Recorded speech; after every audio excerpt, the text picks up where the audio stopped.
evening, ladies and gentlemen, and welcome to day 2 of the White Pine Boys 2A Varsity District Tournament. I'm Wes S. And I'm Asher 5. And we got you covered for 2 basketball games here in action right here on the Bengal Network, proudly presented to you by the Diamond Shop.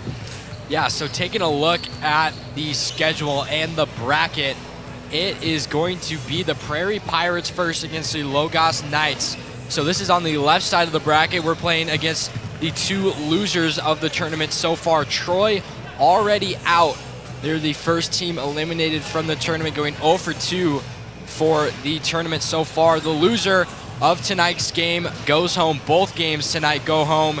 And then the winner goes to game number 13 at 3 p.m. to get a bid into the state tournament. And if you look here, February 26th, Kamiah faces Kendrick, game 12. That is for the championship game. Winner does go to state, and that's at 3 p.m. So a whole lot of action yet to be played, and it's just some great basketball teams, a lot of action. They're fun to watch. Every single team is highly competitive, and they play till that final buzzer sounds. Yeah, so I mean, this is my first time calling this tournament so far. Missed Saturday, but Saturday was a fun one, especially that Kendrick Logos game. As you see, Kendrick did beat Logos 70-62. Logos was in control the entire game, but then Wilson, number 15, had 5 fouls and fouled out early in the fourth quarter, and they suffered after that, and they fell short to Kendrick by 8 points.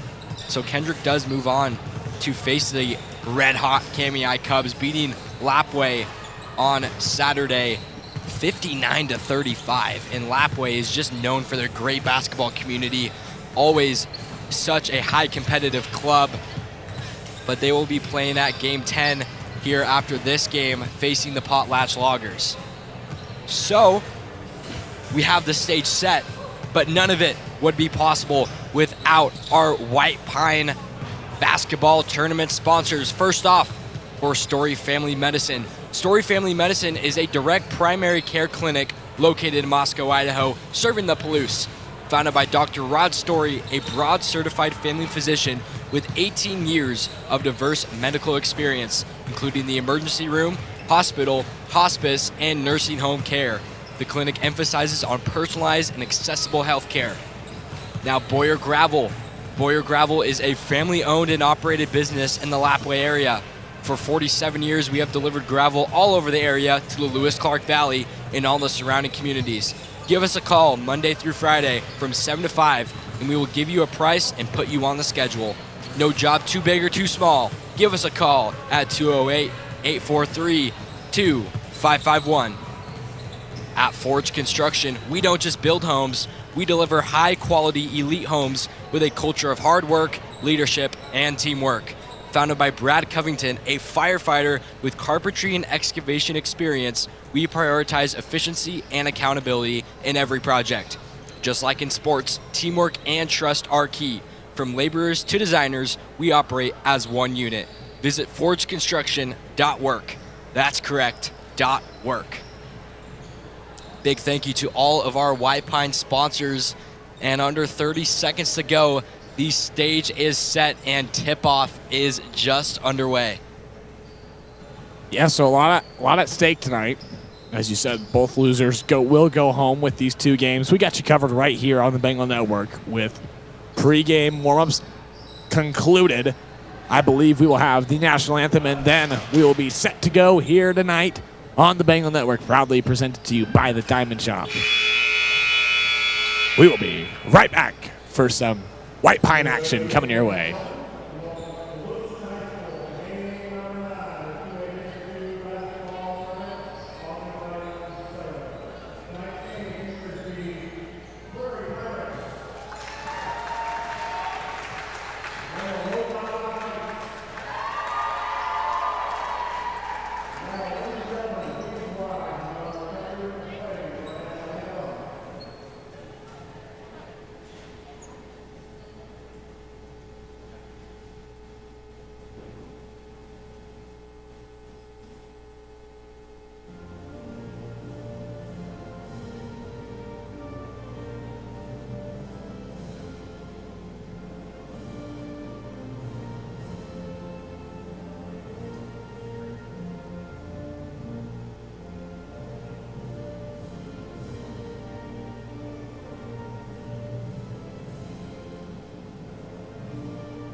And there we have it. Starting lineups are announced, and we are set to go here for day 2 in game number 9 of the 2A Boys Varsity White Pine District Tournament. As we said, loser goes home, winner stays alive here.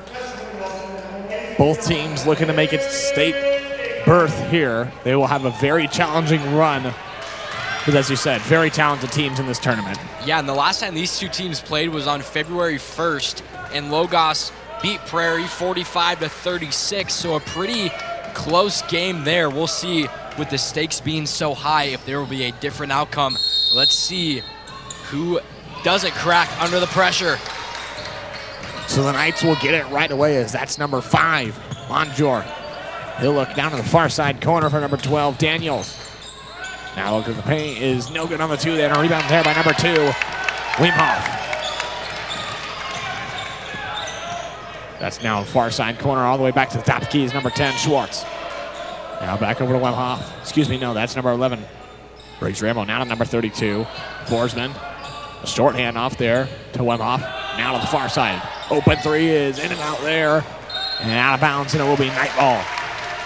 You haven't seen the Pirates play so far yet in this tournament, but I know for the Logos Knights, they're a very good three-point shooter. And take a look out for number 15 of the Knights, Seamus Wilson, such an elite player.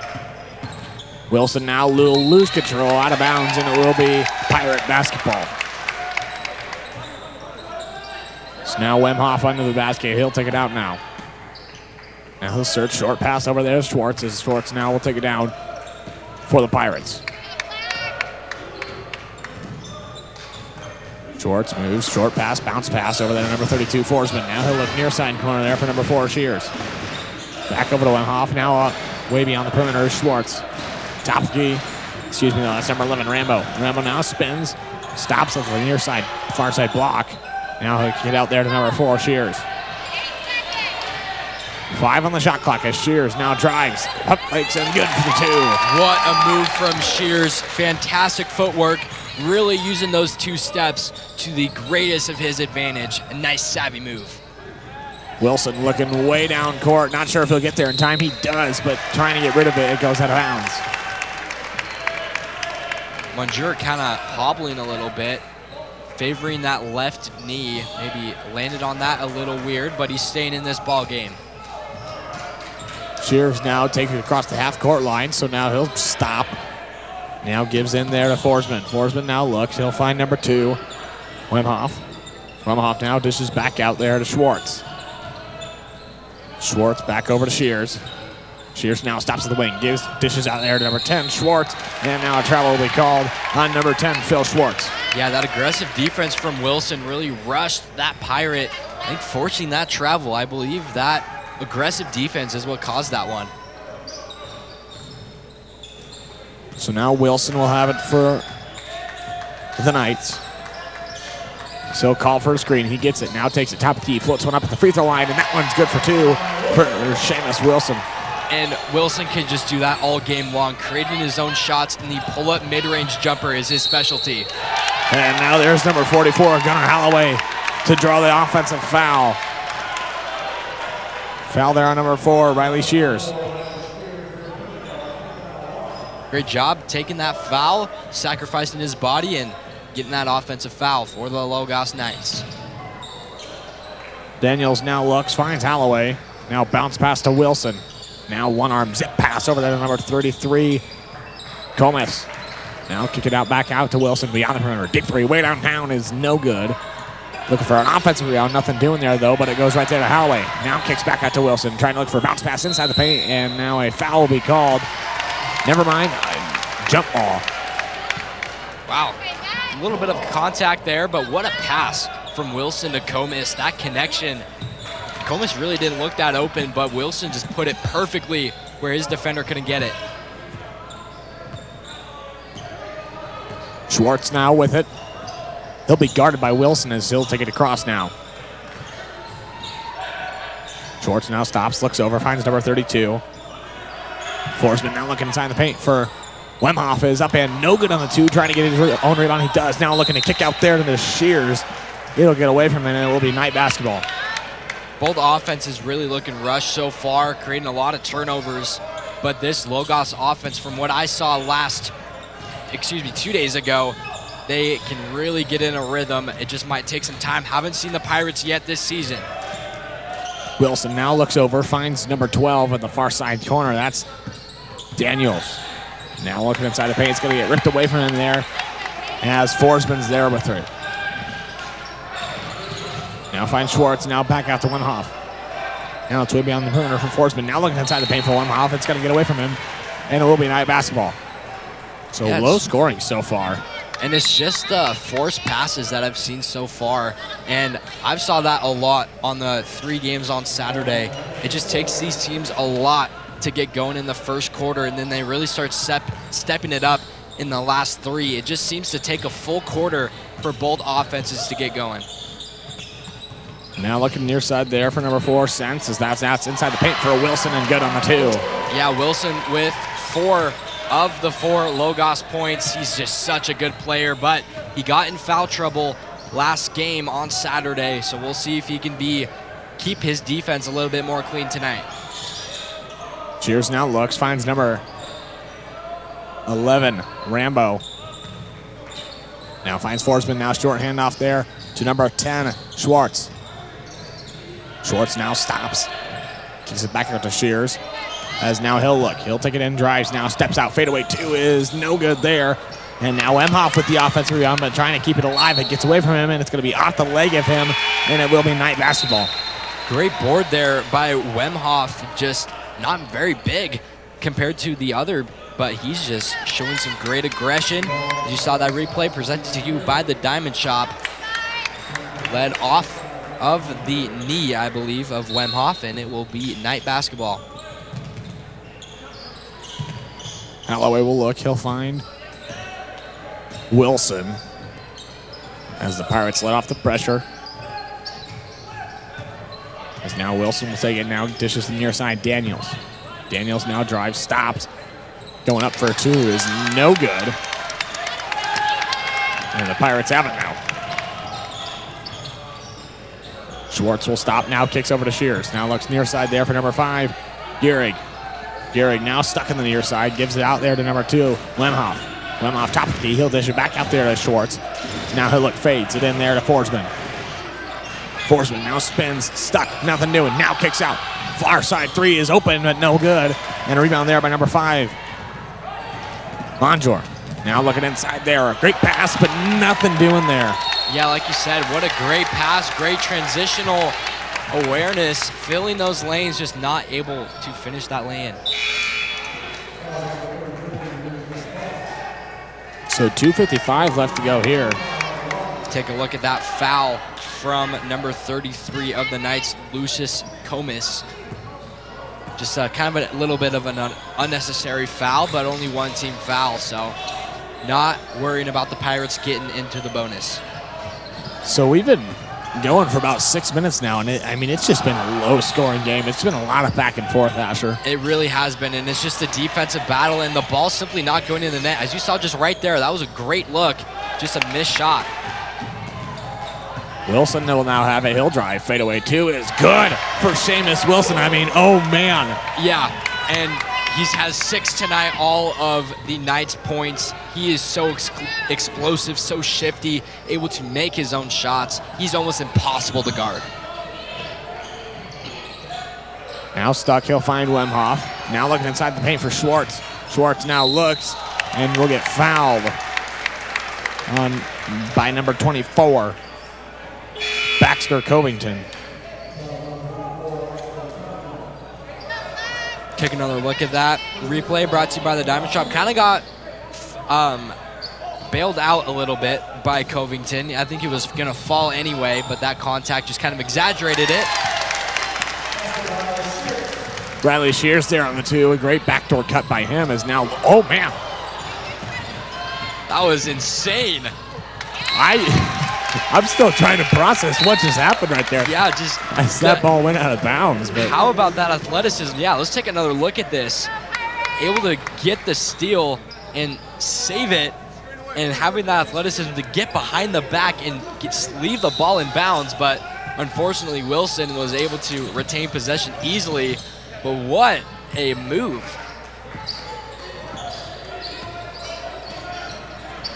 So now Schwartz will have it. He'll look, now still searching, stops, now looks for a bounce pass in there to Shears. As he'll spin, goes up and no good on the 2, as that's number 33. Comas there on the rebound as he'll give to Wilson. Wilson now drives, goes right in the paint and no good on the 2 there as Forsman comes down on there for the Pirates. Now looking way ahead for number 5. It's going to get away, and there's a great save there by the Knights. And now a foul will be called, so that resets everything. On number 2. Matt Wemhoff.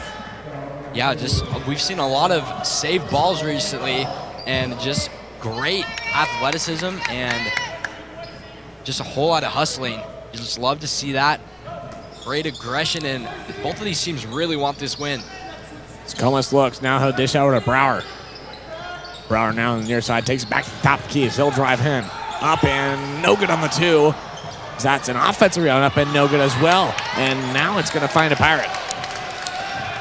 As Schwartz now looks, he'll dish it over. Now kicks back out.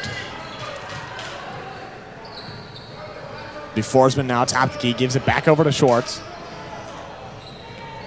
Schwartz now stuck, takes it across. Short handoff there to number 5, Gehrig. Under a minute left to go here in the first quarter as Gehrig now gives it out back to Shears. 9 on the shot clock, something needs to get done. Shears now dishes out to Wemhoff. Wemhoff up and no good on the 2 as number 33.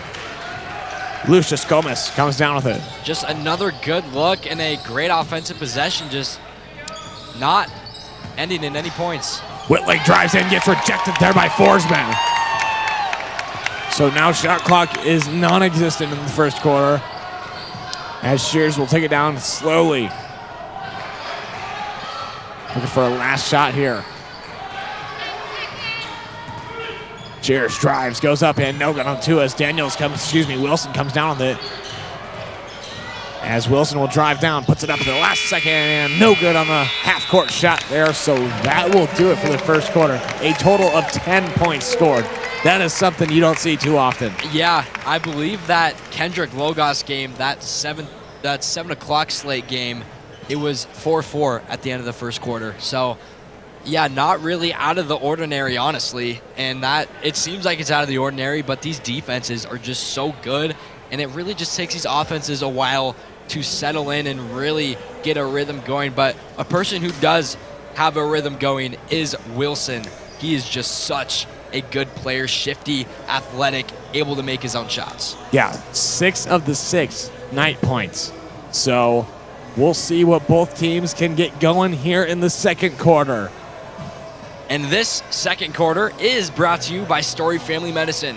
Story Family Medicine is a direct primary care clinic located in Moscow, Idaho, serving the Palouse. Founded by Dr. Rod Story, a board and certified family physician with 18 years of diverse medical experience, including emergency room, hospital, hospice, and nursing home care. The clinic emphasizes on personalized and accessible health care. Big shout out to Story Family Medicine for sponsoring the Bengal Network on the White Pine basketball tournament. So we will have the second quarter right here on the Bengal Network, proudly presented to you by the Diamond Shop, and we are officially underway here. So Wilson will have it now. Still look, takes it all the way across. Now looking, swings it right, cross-court pass, and now a travel will be called on number 5, Nate Monjour. Yeah, it's just a simple miscues, whether it's a altered pass or a simple turnover like a travel, just these preventable turnovers are really what is holding both of these offenses back. Schwartz will now have it, takes it all the way to the far side corner, stops now, steps out beyond the perimeter. Now looking bounce pass for Shears, it's going to get away from him, and they're going to say it's going to stay down with the Pirates. Some great hands by number 12, Ryan Daniels of the Knights, poking that ball free and almost creating a turnover is Daniels. Now find Wemhoff on the far side, now gives back out to number 5 as that's back over to Schwartz. Schwartz now gives back to Shears. 9 on the shot clock now. Shears stuck with it, still beyond the perimeter. Looking to find an open lane. That's great defense by the Knights. That's going to get away from Gehrig. Now he'll still regain control. And now a shot clock expiration there. I mean, talk about excellent defense. Yeah, and that really started with the knockdown pass from Daniels. You know, when you're out of bounds, you kind of think you have a fresh shot clock, and maybe they didn't realize that there was 14 seconds that were knocked off of the shot clock, and that resulted in a shot clock violation. Just picture perfect Knight defense there. Wilson now has it at the wing, zips it all the way out beyond the perimeter, and good for the 3 is number 12, Ryan Daniels. And what a pass from Wilson, just zipping it across his body, eyes in the back of his head. Great assist from Wilson. Gehrig gives back over to Schwartz. Now looks near side for Shears. To Wemhoff now, top of the key, fades it, and that's just intercepted there by number 33, Lucius Comas. Now driving down, going up for the 2, and no good there, but Comas gets the offensive rebound. Now kicks out Wilson at the top of the key, pump fakes 3, now puts it up, and that one is no good at 3, but another offensive rebound. It's back out to Wilson. Wilson drives, goes up for 2, and no good. Another offensive rebound, now kicks out. And that one's stolen away by Wemhoff. Now finding Schwartz. Schwartz pump fakes, and Wilson's there to steal it away.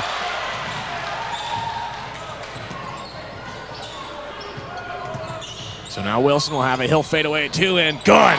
Right there. A great move. And I don't know how you even stop that. Like, how is that even guardable? I couldn't tell you. Wow. I really couldn't. What a player.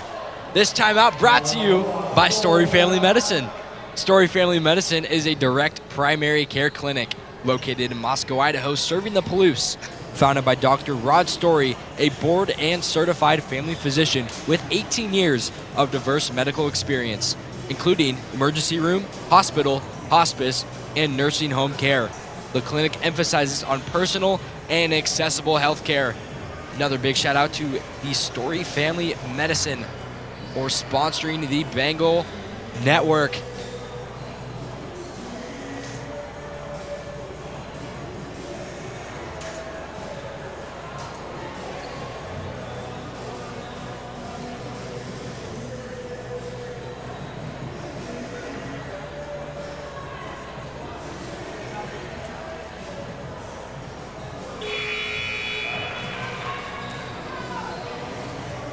Welcome back here to the Bengal Network, brought to you by the Diamond Shop. So the Pirates scoreless in the second quarter so far.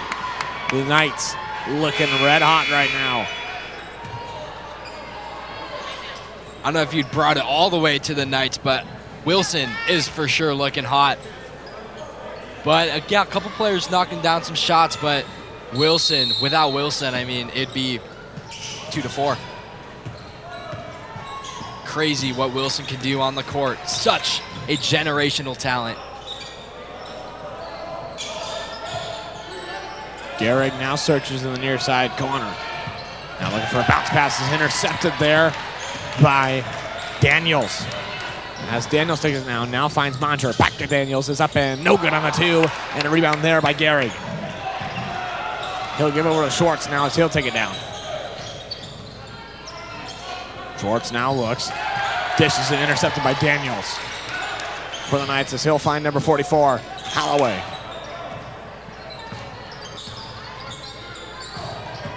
Now Wilson at the free throw line is no good on the 2. And a rebound there by Forsman. Now looking all the way down for Shears. Schwartz, he'll get it now. Stops at the free throw line, now kicks out to Schwartz. Schwartz now stuck on the far side wing, now dishes out to Gehrig. Looking all the way over, finds Shears. As still passes beyond her, finds Forsman. Forsman now pump fakes, drives, and will get fouled. So that will send him to the line to shoot 2. As a foul there on number 33, Lucius Comas.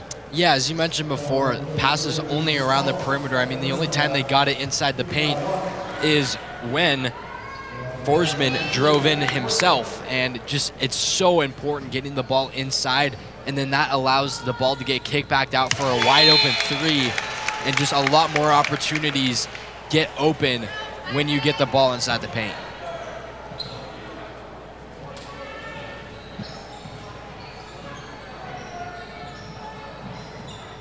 Forsman got his first, looking to nail his second, and he does. That's now all the way to the far side corner. It's a bounce pass there to Wilson. Fadeaway 2, no good on that one. But an offensive rebound there by number 34. Brower now gives it out to Wilson. Wilson for 3, got it! Almost a 4-point play there. Looked like to be a little bit of contact beyond the arc, but Wilson able to knock down that triple. Schwartz now with it, guarded there by Sens.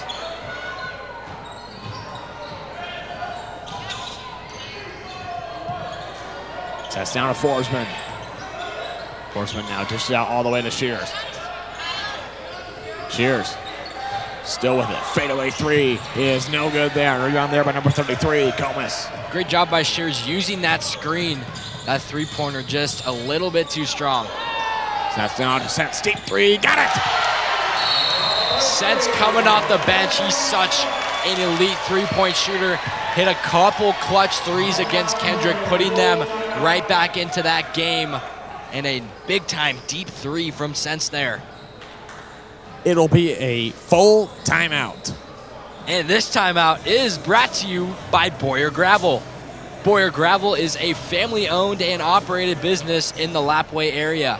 For 47 years, we have delivered gravel all over the area to the Lewis-Clark Valley and all the surrounding communities.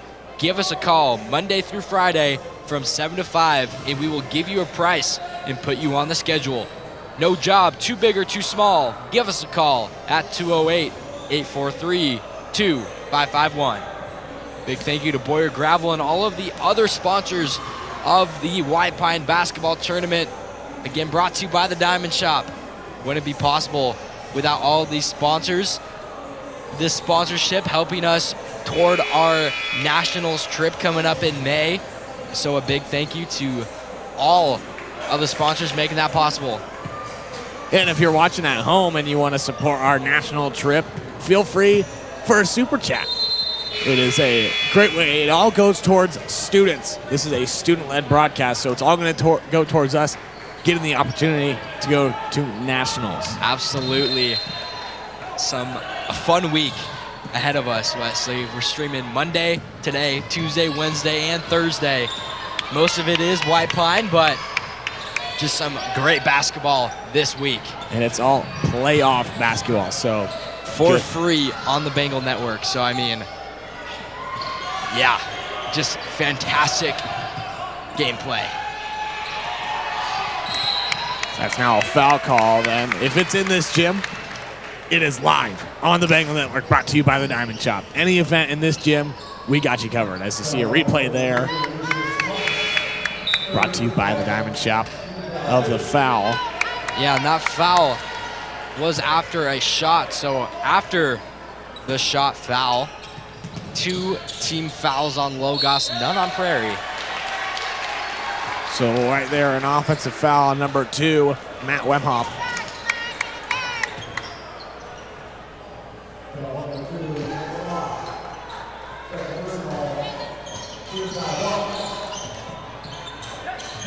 So that's now Covington with a hill drive, goes up, kicks it out right there to number 34. Now it's back out to Wilson.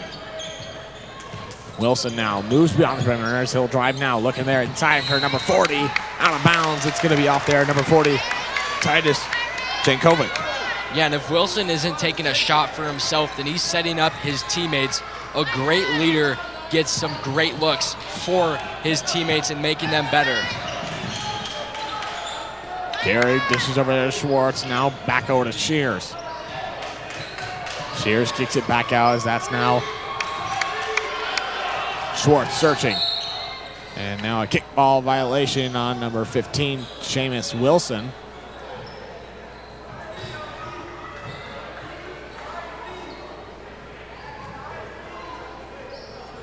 As it'll be Wemhoff on the inbound now.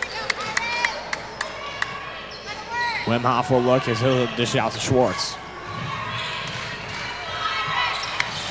Schwartz now looks, finds Shears. Shears now drives, goes up and good on the 2. Shears just taking the game into his own hands. He's had a 3 earlier that was off the mark.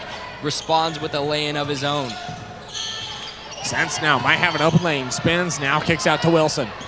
In the near side corner, Wilson now stuck, and now a foul will be called on number 4, Riley Shears. Sense was able to create some separation from his defender, almost knocking his defender to the ground, but able to get back up to his feet and continue defense. Sense in the near side corner now as he'll dish it back out there to number 34, Brower. Over to Covington, far side corner 3, got it! So everyone from Logos starting to heat up on offense, not just Wilson, his teammates really starting to help him out, and this Logos lead is starting to grow more and more by the possession. Schwartz now kicks to Wemhoff and then a far side corner. Wemhoff now stuck, shorthand off to Forsman. Forsman trying to get something done with a screen, nothing doing there. Shears now has it. Shears stuck, now finds Forsman, 8 on the shot clock. Forsman spins, tries to go in the paint, but nothing doing. Now he'll go up and will get fouled, and that will send him in the line to shoot 2. Yeah, if you're the Knights, you just have to go straight up. Their arms are straight, but they're just leaning forward, and that is what's causing those fouls. 3 team fouls for Logos, 2 for Prairie.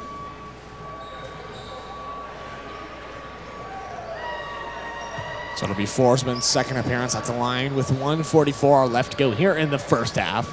So maybe an extra added distraction for Forsman. Some bleachers are going out making a beeping noise, but he's able to knock it down through the beeps.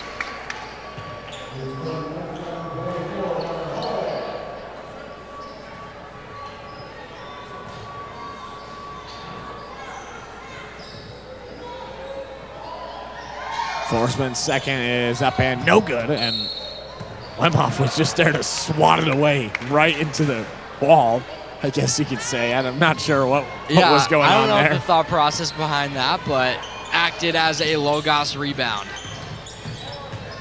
Wilson now kicks out to Sense. Near side corner 3 is no good, and a rebound there by Shears. As Schwartz now looks, finds Forsman. Now looking inside for Gehrig, a great pass there for the 2. When the Prairie Pirates do get a good offensive possession and some ball movement going, they're so successful. 3, no good there, and rebound there by Gehrig. Now Schwartz looking all the way down to Wemhoff. Now finds Forsman. Forsman back to Wemhoff, up and no good on the 2. Wemhoff gets his own rebound. Now kicks out. Near side corner 3, no good for Shears, and now an over the back call will be called. So that will give the Knights the basketball as a foul there on number 32, Nate Forsman. And that was created by the Knights, Gunnar Holloway. That great box out led to the over the back call. And box outs are just so underrated when it comes to basketball. Not the flashiest move, but it is so effective when it comes to rebounds.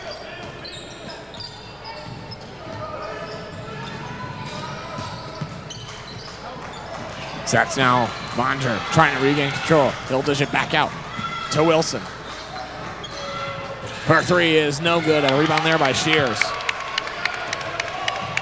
Shears now has it, looks down as it goes out of bounds.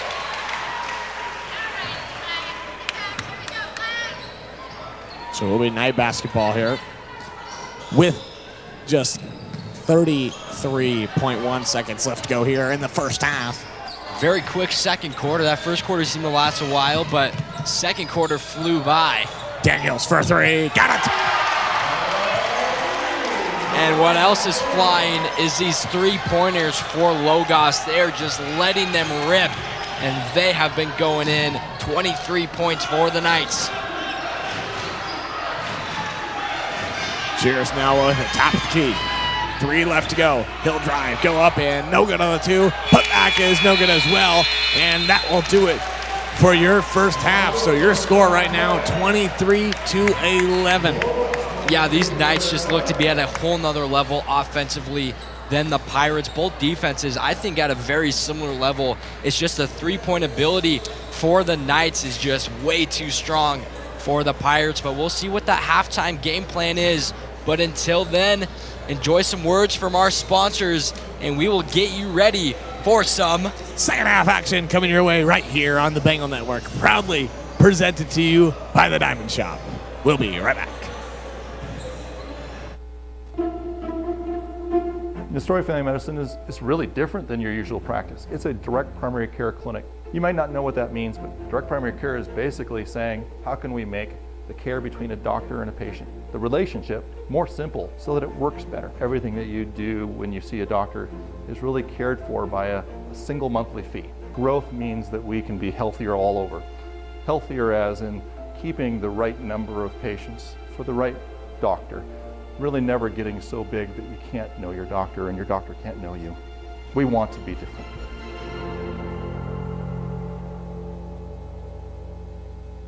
What do you think sets Forged apart from the competition? The environment and the quality of work that we produce.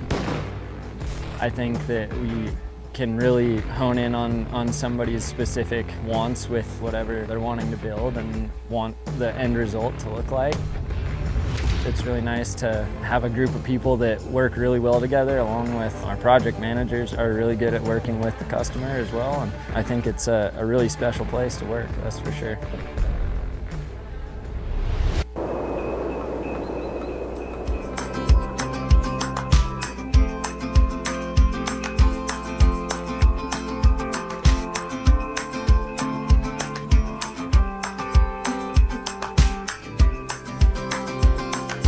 I can't wait to go home. I can't wait to go home. 'Cause adventure, it can wait. If there's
And before we get this third quarter started, this third quarter is brought to you by Boyer Gravel. Boyer Gravel is a family-owned and operated business in the Lapwai area. For 47 years, we have delivered gravel all over the area to the Lewis-Clark Valley and all the surrounding communities. Give us a call Monday through Friday from 7 to 5, and we will give you a price and put you on the schedule. No job too big or too small. Give us a call at 208-843-2551. Wesley, let's see if the Pirates can get a path here to success. And let's see if they can start to chip away at this Prairie lead. Kind of a daunting task, more than double their points, only scoring 11 in the first half.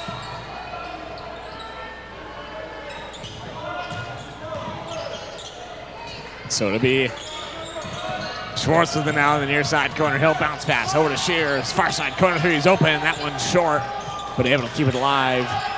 There's nothing new in there as Mondra takes it all the way down, up in, good for the two. Mondra looks like he might be tall enough to give it a little slam, but an easy two, and another easy two, but a missed shot from Prairie, and that's really been the story of the game. Some great looks, just unable to connect. Mondra trying to go up again, gets rejected there by number 11. Rambo. As Schwartz will take it down now. Gives over to Wemhoff in the far side corner. Wemhoff will now look, gives it up, and no good on the two there, but Shear's able to keep it alive. He'll give back out to Wemhoff now, top of key to Rambo. Back over to Schwartz now, as Schwartz now drives, takes it back to the top of key, looking, finds Forsman. Now to Shears. Shears up and up, no good at the wing as Daniels comes down with it. That's stolen away now by Shears. Shears drives, goes up and will get fouled, and that will send number 4, Riley Shears, in line to shoot 2. Shears has struggled so far shooting the ball in the second half. That's his third opportunity in this time. Get some free throws to maybe get himself going, get this team going. Just maybe seeing the ball through the net will help them offensively. Shears, his first one is good.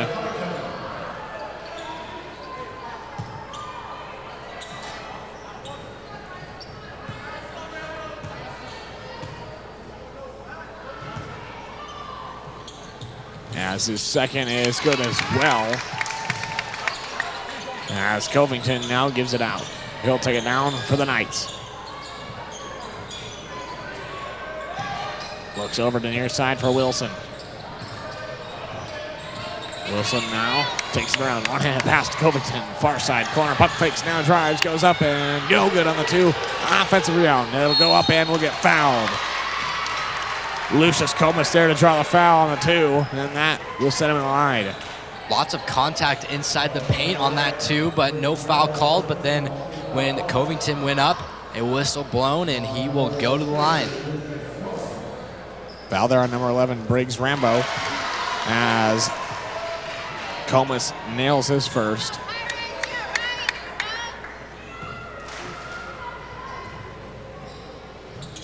Second is no good, and rebound there by Shears. Pirates still looking to draw, I guess, chip at that lead, you can say, deficit. Yeah, they've really dug themselves in a hole, but they can get out of.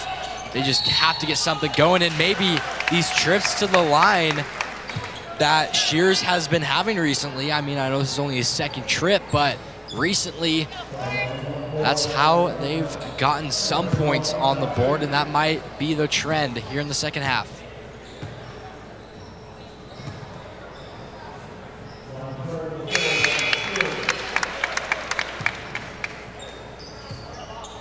First one is good for Shears.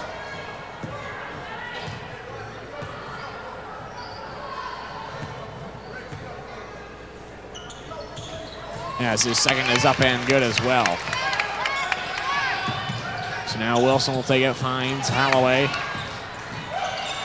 That's all the way to the near side, far side corner. Now bounce pass to Wilson, up and good for the 2. A great assist there by Ransom Sense. Yeah, great ball movement, a great cut, and a great pass led to a very high percentage shot. The Knights really just rolling. Wimhoff, free throw line, good for 2. Good pull-up jumper. The Pirates starting to get something on offense, it appears. Daniels looks, now kicks out near side for Sense. Over to Wilson now, loses control on and regains. He'll look, fadeaway 3 is good for Seamus Wilson. I mean, come on, Wilson. Wow.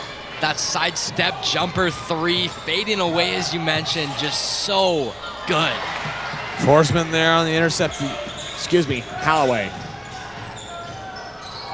Now Wilson again for 3 is no good. Sense trying to get it. It's out of bounds, and they're going to say off a Pirate, so it will stay with the Knights. Man, Wilson's feeling it so far. After knocking down that 3, got a little heat check there, just off. But you can believe he will keep on shooting that rock.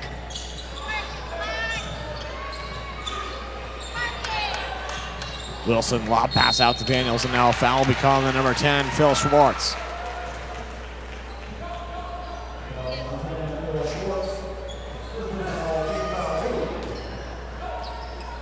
Wilson will now look on the inbound, and now a foul will be called offensively on number 44, Gunnar Holloway.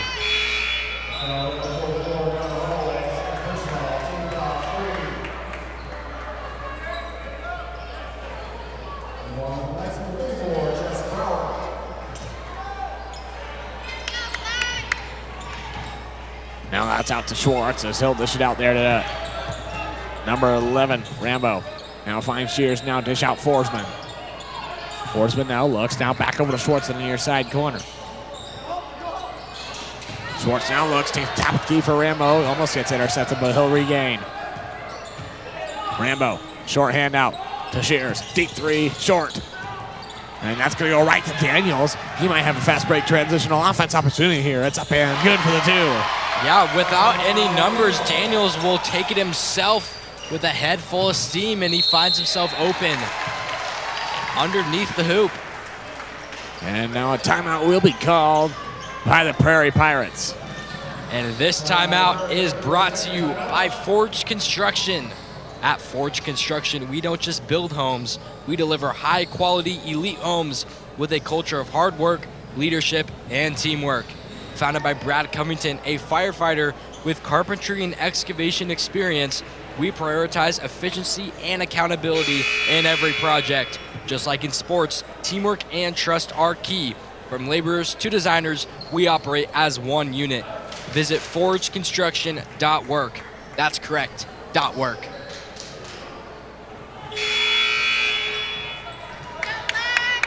So 4:14 left to go here in the third quarter, as it has been all Knights.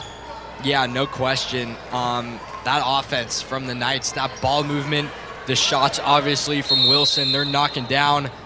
And the Pirates not necessarily looking awful on offense. It's just that Logos offense is just really at another level.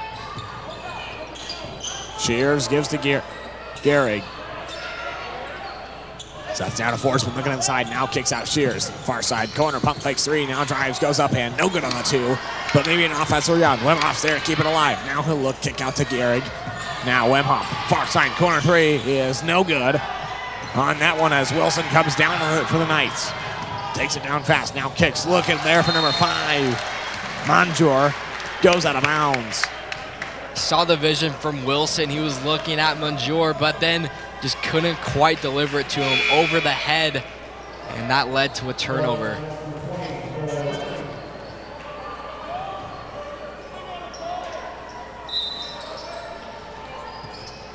So the Pirates now find Wimhoff. Wimhoff now gives it out to Schwartz. Schwartz forced to take it to the far side, now kicks out. Gehrig for 3, no good. So that's now rebounded by the Knights. It's now a deep pass looking for Daniels. Wilson is up and good for the 2.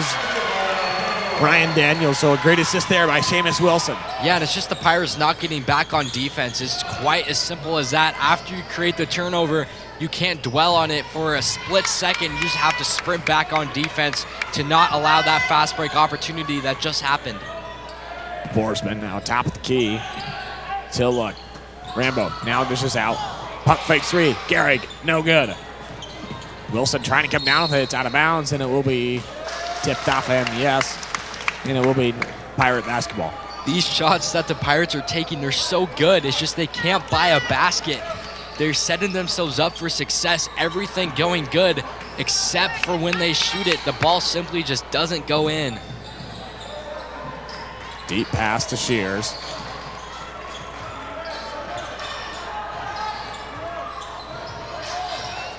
Shears now gives over to Gehrig. Now look at cross court for Rambo. Excuse me, no. That's Schwartz. Now over to Wemhoff. Wemhoff now drives up, wide open paint. Nothing doing there. Wilson comes down with it. Now one-hand pass all over there to Whitling. Whitling drives up and no good on the two, but he will get fouled. By number 32, Nate Forsman. Yeah, so going back to that Prairie offense, it's just too stagnant. Once you catch the ball, you're either going to drive or you're going to whip the pass around. You can't just stand there with the basketball and create a stagnant offense. Good offenses are always flowing. Whitling's first one misses.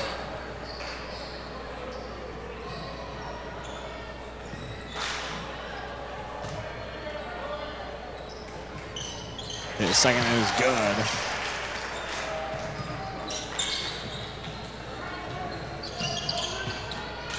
That's Shears now. He'll take it down quickly, but now slow down once he gets to the half-court line. He'll kick it out there to Schwartz. The Schwartz now back over to Shears to the near side corner. Shears now top of the key, fades away. Nothing new in there as he'll look at sign now for Gehrig. No good on the two.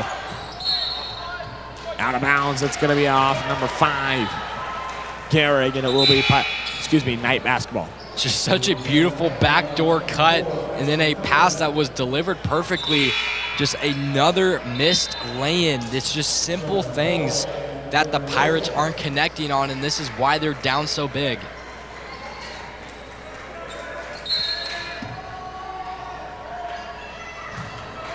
It'll be Lopez with it now as he'll look. Wilson, near side corner three is no good. So now it's tipped up and out of bounds, and it will be Knight basketball.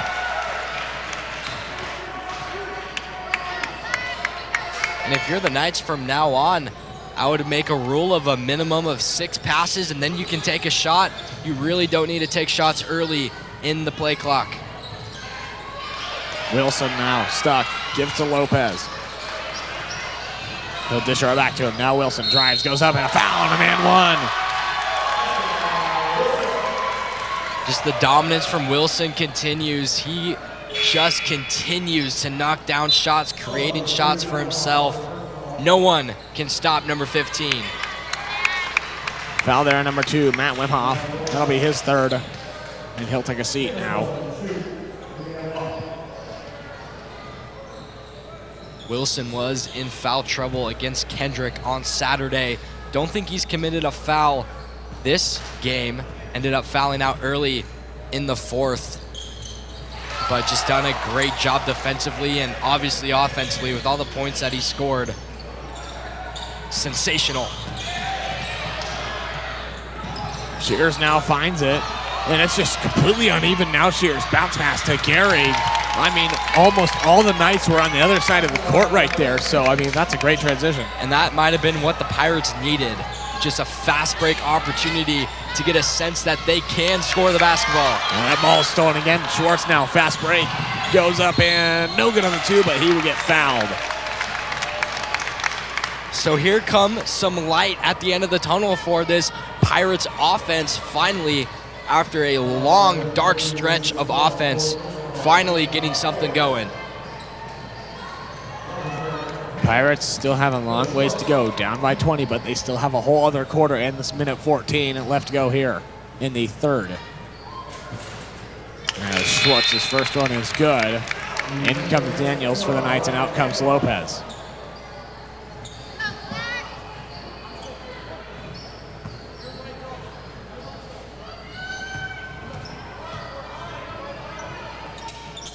Schwartz's second is good as well. As Daniels will take it down now. Gives to Wilson as he'll take it across now all the way to the top of the key. Stolen, maybe no. Covington's there. Now Wilson, top of the key, three is good. And an and 1-3. My goodness. 4-point play for Wilson. That's his third time falling down from a three-point shot. He finally gets the foul called. A chance for 4. The rare 4-point play. It doesn't happen too often, but when it does, oh man, is it big. Such a momentum shifter. I mean, I know Logos already has all the momentum, but without a doubt, Logos just dominating so far. His one and only is good, so he completes the 4-point play. So now Schwartz will search, now finds Shears. Go right back to Schwartz now. Schwartz spins, and now a foul will be called on number 12, Ryan Daniels. And that puts Prairie in the bonus. And so is Logos. So any more fouls in this third quarter will result in free throws, unless obviously it's an offensive foul, but all defensive fouls will result in free throws. Schwartz, first one misses.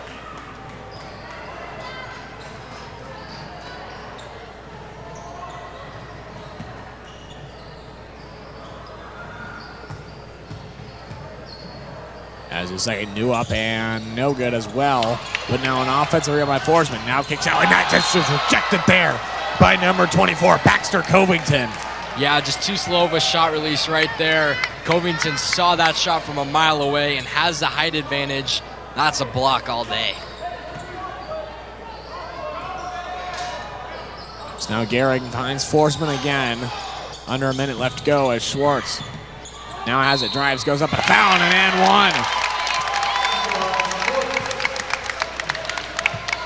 1. Foul there on number 15, Seamus Wilson.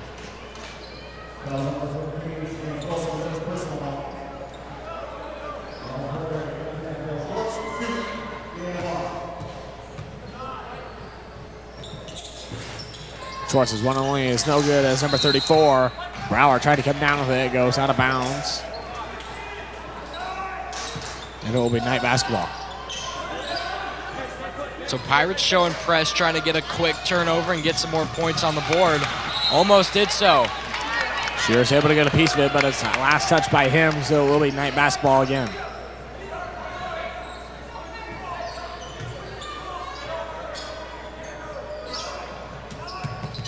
Lob pass looking for Daniels, finds it. Daniels now kicks out. Wilson, far side corner, pump fakes up and no good on a three. Daniels there to keep it alive, but he will step right on the line as it will be Pirate basketball. Good hustle by Daniels, and Wilson had a rare chance for a catch and shoot three, but just unable to connect on that one.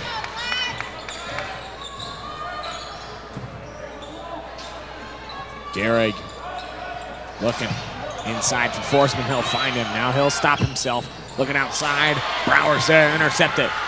Finds Covington. Covington goes up and a foul. It will be a block foul, so we'll send him on the line to shoot 2.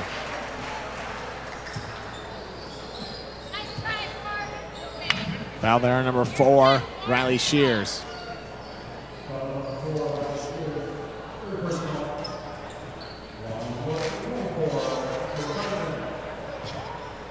So Covington will be at the line to shoot 2 as his first one is up and no good.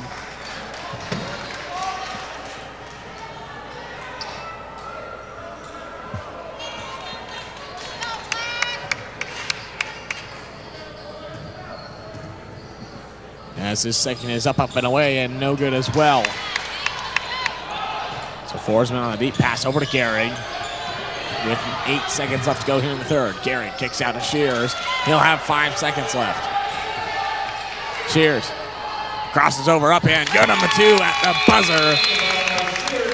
So that will do it here for the third quarter. Your score as of now, 43-25. So yeah, we'll see if that shot from Shears will forge a comeback here in the fourth quarter. And you know how that would be perfect? Because this fourth quarter is brought to you by Forge Construction. At Forge Construction, we don't just build homes, we deliver high-quality elite homes with a culture of hard work, leadership, and teamwork. Founded by Brad Covington, a firefighter with carpentry and excavation experience, we prioritize efficiency and accountability in every project. Just like in sports, teamwork and trust are key. From laborers to designers, we operate as one unit. Visit forgeconstruction.work. That's correct, .work.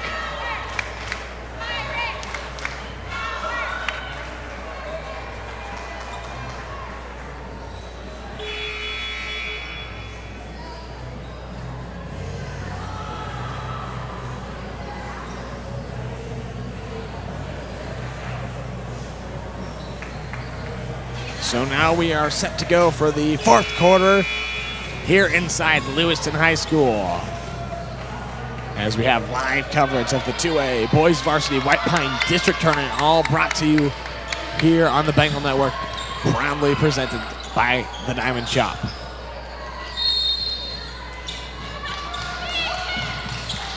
Covington will kick out there to Wilson now.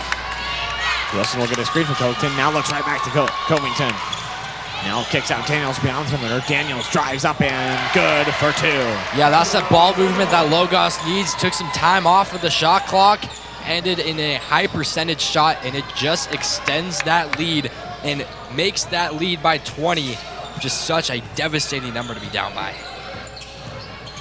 Gehrig up at the free throw line and good for the 2.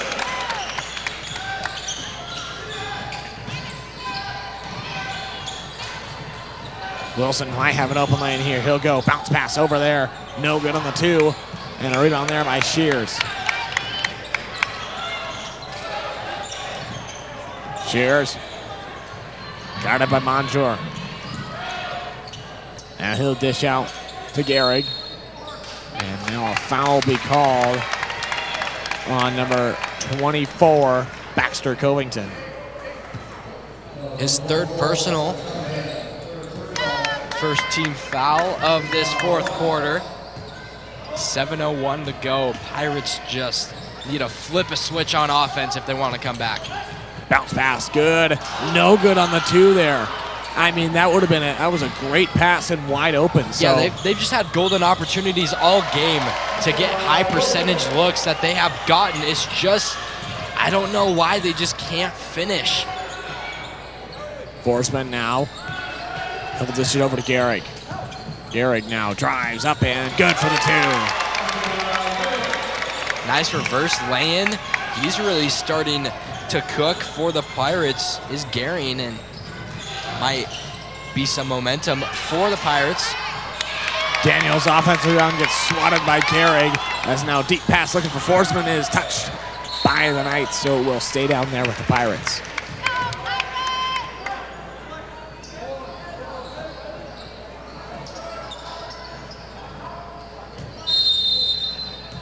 So now a 30-second timeout will be called by the Logos Knights.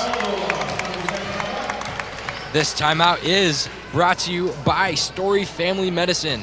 Story Family Medicine is a direct primary care clinic located in Moscow, Idaho, serving the Palouse. Founded by Dr. Rod Story, a board-certified family physician with 18 years of diverse medical experience, including emergency room, hospital, hospice, and nursing home care. The clinic emphasizes on personalized and accessible health care.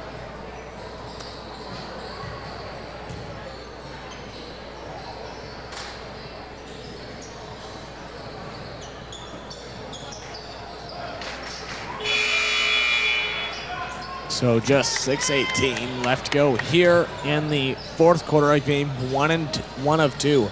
Both games being an elimination game. If the Pirates want to keep their season going, they're going to have to get something done fast and quick. Shears dishes out to Forsman. Back over to him inside the paint. He'll go up and no good on the 2, but that will send him to the line to shoot 2. As a foul there on number 20, Jackson Eneke. Yeah, so in the second half, the Pirates have done a lot better job on getting more scoring opportunities, but they just really need to turn it up. They might have just dug themselves into a little bit too deep of a hole to dig themselves out of. But we'll see what they can get something going in this 6:14 left.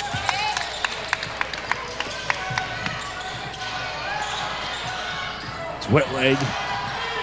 Now has a bounce pass looking for Covington and is out of bounds. Last touch by Shears by the Pirates.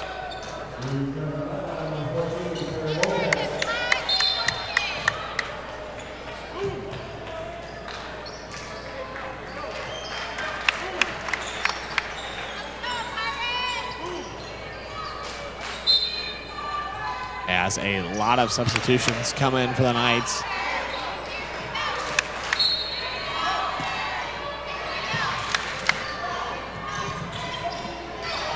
So that's now going out of bounds, and it will stay. No. It will go to the Pirates. Yeah, it was just a flat error pass from Wilson.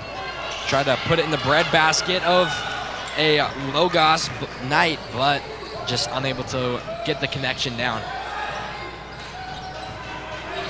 Forsman now shorthand off to Wemhoff. Wemhoff drives, now kicks out to Forsman again.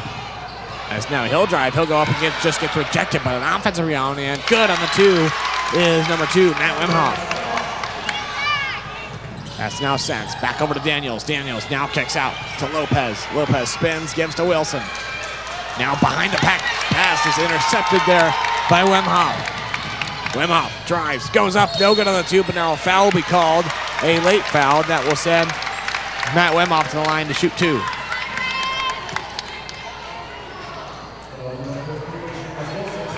Right now it feels like the Pirates have all the momentum in the fourth quarter, but that lead is just too strong.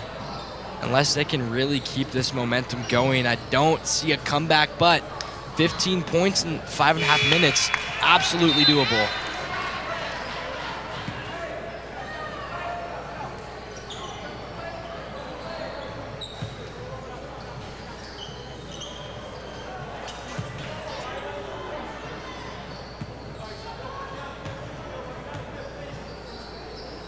Wemhoff's second is good.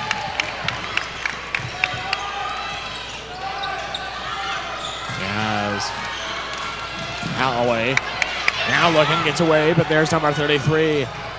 Comas to keep it alive, and he'll dish it back to Wilson. Yeah, Logos just needs a lengthy possession here. Wilson drives, goes up, and will get fouled, and that will send him on the line to shoot 2. Foul there, number 5, Levi Gary.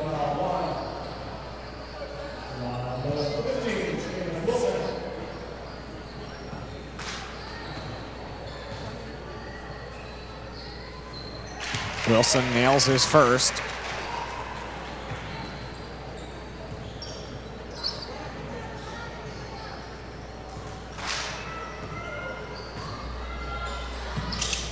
As well as the second. It'll be Schwartz now for the Pirates, taking it down. So he'll look, now finds Shears. Shears takes the 3, good! So here come the Pirates after that 3 from Shears. Starting to roll on offense now. Foul there on Matt Wemhoff. Now, I'm not sure on the rules on basketball of going for the ball compared to making contact with that. And, I mean, I guess you can argue both ways there. Yeah, usually the call does go to the offensive player who absorbs the contact, but I do think that's the right call there, but it is definitely close.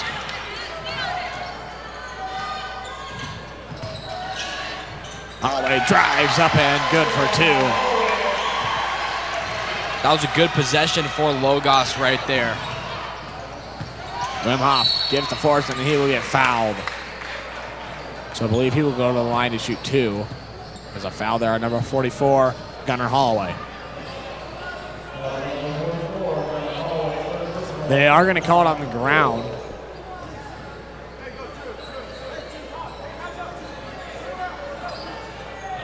So I think the Pirates head coach trying to plead their case, but no doing so. Cheers. Top T3 is no good on that one, but Forsman able to get the offensive rebound. Forsman now looks, trying to kick out, but it's got stolen away there by Monjour. Yes, he'll hit Holloway. 4:17 left to go here in this ball game, as that's now Wilson, top of the key. So he'll take it way downtown. Nothing doing there. Out of bounds now, but it will stay with the Knights.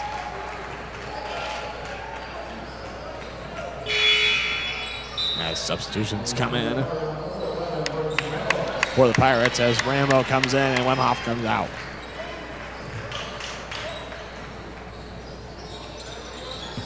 Bounce pass to Holloway is no good on the 2, but he'll get his own rebound now. Up again, nothing doing there as Rambo comes down with it. That's now Shears, far side corner. Now Schwartz, top of the key 3 is good. Way downtown for number 10, Phil Schwartz. Yeah, almost from the parking lot. Just such a heave, but that looked great. Bounce pass is now stayed alive by Daniels. Now to Wilson, pump fakes. Pump fakes again. Now he'll dribble, goes up and no good on the 2 as Rambo comes down with it. Gehrig, bounce pass, looking inside, nothing new in there. Now tipped out of bounds was number 33, Comas' pass. That was a great double team right when the Knight got the basketball, poked that ball free. Pirates need to get some quick turnovers from this press. Wilson now gives to Holloway. And a Whitling. Sets back over to Wilson, gets a screen from Comas as Wilson falls and a block foul will be called. It's Wilson a little slow to get up, has a foul there on number 32. Nate Forsman, that'll be his 4th.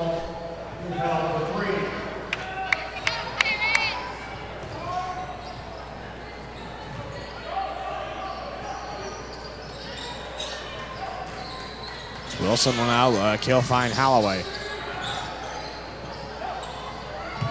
Holloway gives to Comas, far side corner 3 is good. What a shot from Comas, open in the corner. Doesn't look like he shoots too many threes, but that one, great look. Shears in the far side corner, he'll look, dribbles, now loses control, regains at the wing up and no good on the 2. As Wilson comes down with it. Wilson now deep pass over to Daniels. Pump fakes 3, now drives. Bounce pass looking for Comas is now incomplete because the foul will be called on number 10, Bill Schwartz. Felt like the Pirates had a lot of momentum once they got some transitional points, but Logos just started to get back into the rhythm offensively, and it looks like they have back in control in this game. So now Wilson will take his time with it now. So maybe they're going to start chipping away at that clock. Wilson's just playing with his food right now. Wilson spins, now kicks, finds Daniels. Daniels right back to Comas, and he's just wide open there for 2. So that right there was a picture-perfect offensive possession for Logos. That's now up and good for 2 is Shears. Daniels now gives over to Whitling. Whitling will lose control, now trying to regain it. He does. But now a timeout will be called to save the offensive possession. 1:46 left to go here in the 4th quarter. This timeout brought to you by Boyer Gravel. Boyer Gravel is a family-owned and operated business in the Lapwai area. For 47 years, we have delivered gravel all over the area to the Lewis-Clark Valley and all the surrounding communities. Give us a call Monday through Friday from 7 to 5, and we will give you a price and put you on the schedule. No job too big or too small. Give us a call at 208-843-2551. Yeah, I mean, got any home projects scheduled this summer that have to do with gravel? I mean, why not go with Boyer Gravel? Yeah, you know, it could be a tiny outdoor project or your entire huge driveway. I mean, no job too big or too small for Boyer Gravel. Covington with it now as he'll look. He'll find number 34. That's Brower. Now he'll look inside for Comas as Comas now searches. Kicks out there to Daniels as he'll dish it back out to Covington. Losing control out of bounds, and it will be Pirate basketball. Stop the clock with 92 left to go.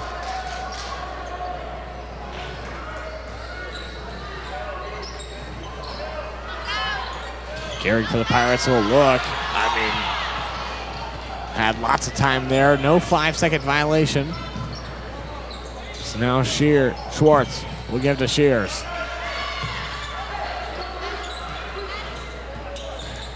Shears takes his top of the key, now gives to Schwartz. Way down, pound three is no good on that one, as that's rebounded there by Wilson. Wilson looking, looks inside, finds Combs. He won't step out of bounds, almost did. Now Covington gives to Daniels, now back over to Wilson. Yeah, Wilson's just going to take his time here, but a foul called on Levi Gehring. So that'll put, I think both teams on the bonus. Yeah, if Logos commits a foul defensively, then Pirates will shoot free throws.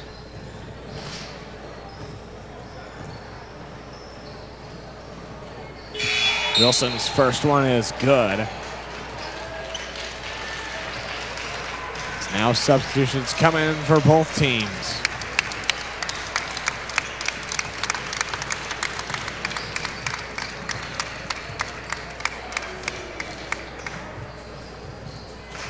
So yeah, Pirates season will come to an end after a hard loss to this great Logos team. Benches clearing out for the last 56.4 to go. Hard fought for the Pirates, just that offense never got going. Yeah, just not able to find their groove offensively. I mean, defensively, they put up a fight. I mean, they're still within somewhat of a reach if there was more time, but yeah, I mean, just couldn't stop Wilson on fadeaway twos, and basically the open man was always found for the night. So, and against Kendrick, if Wilson wasn't in foul trouble, that would have been an entirely different story. Kendrick couldn't find a stop for Wilson, and so somehow he got into foul trouble, and he got completely out of the game early in the fourth quarter, and that was the key to victory for Kendrick. So I don't know who's going to stop Wilson in this tournament. I mean, so plenty of time on the clock there. Maybe a little premature heave, but Wemhoff, he threw it up. I mean, he was feeling it. Yeah, he was feeling it. He almost made it. So but that'll do it. Yeah, that'll do it here. Your final score of game 1 of 2. Knights 58, Pirates 41. The Pirates season will come to an end, and the Knights will move on to the second round. So coming up next, I believe it is the Lapwai Wildcats and the Lapwai Wildcats and the Potlatch Loggers. There you go. I had a little blank too, but we got to figure it out. And in about 15, 17 minutes, we will have that game for you. Game 2 of 2 in the doubleheader tonight in Lewiston. Loser goes home. Winner advances for a chance to go to state. Have to jump through a couple more hoops until then. But enjoy the highlights of the game you just watched between the Pirates and the Knights. After, you will enjoy some words from our sponsors, and we will get you ready for the Loggers versus the Wildcats here on the Bengal Network, brought to you by the Diamond Shop.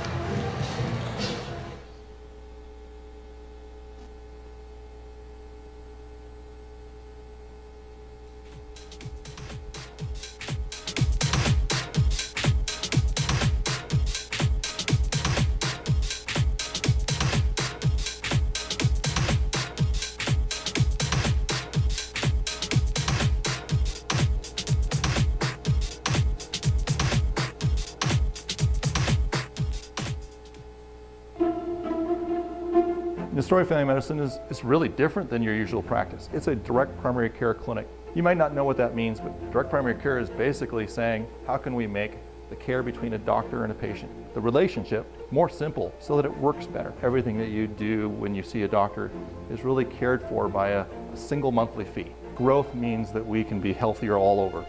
Healthier as in keeping the right number of patients for the right doctor. Really never getting so big that you can't know your doctor and your doctor can't know you. We want to be different.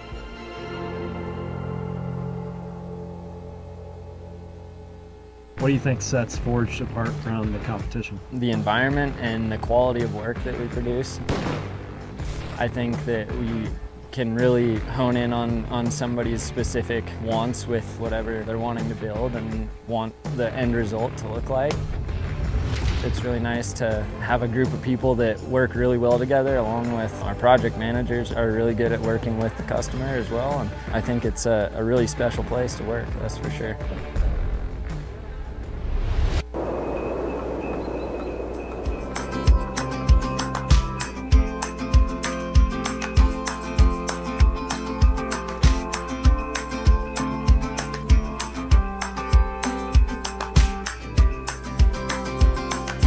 I can't wait to go home.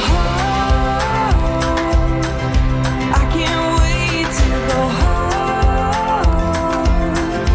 'Cause adventure, it can wait. And there's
Good evening and welcome back to the stream. I'm Parker Bogar, accompanied by Asher 5 here. And before we start, I'd like to give a big shout out to Story Family Medicine, Boyer Gravel, and at Forged Construction. Thank you, guys. AT Forged Construction, excuse me. Thank you very much. Welcome to the Bengal Network, brought to you by the Diamond Shop. A special thank you to those sponsors that I just mentioned for the Bengal Network for this White Pine tournament. Story Family Medicine is a direct primary care clinic located in Moscow, Idaho, serving the Palouse. Founded by Dr. Rod Story, a board-certified family physician with 18 years of diverse medical experience, including emergency room, hospital, hospice, and nursing home care, the clinic emphasizes personalized and accessible health care. Boyer Gravel is a family-owned and operated business in the Lapwai area for 47 years. We have delivered gravel all over the area to the Duluth Park Valley and all the surrounding communities. Give us a call Monday through Friday from 7 to 5, and we will give you a price and put you on the schedule. No job too big or too small. Give us a call at 208-843-2551. And finally, AT Forge General. We don't just build homes. We deliver high-quality elite homes with a culture of hard work, leadership, and teamwork. Founded by Brad Covington, a firefighter with carpentry and excavation experience, we prioritize efficiency and accountability in every project. Just like in sports, teamwork and trust are key. From laborers to designers, we operate as one unit. Visit forgedconstruction.work. That's correct, .work.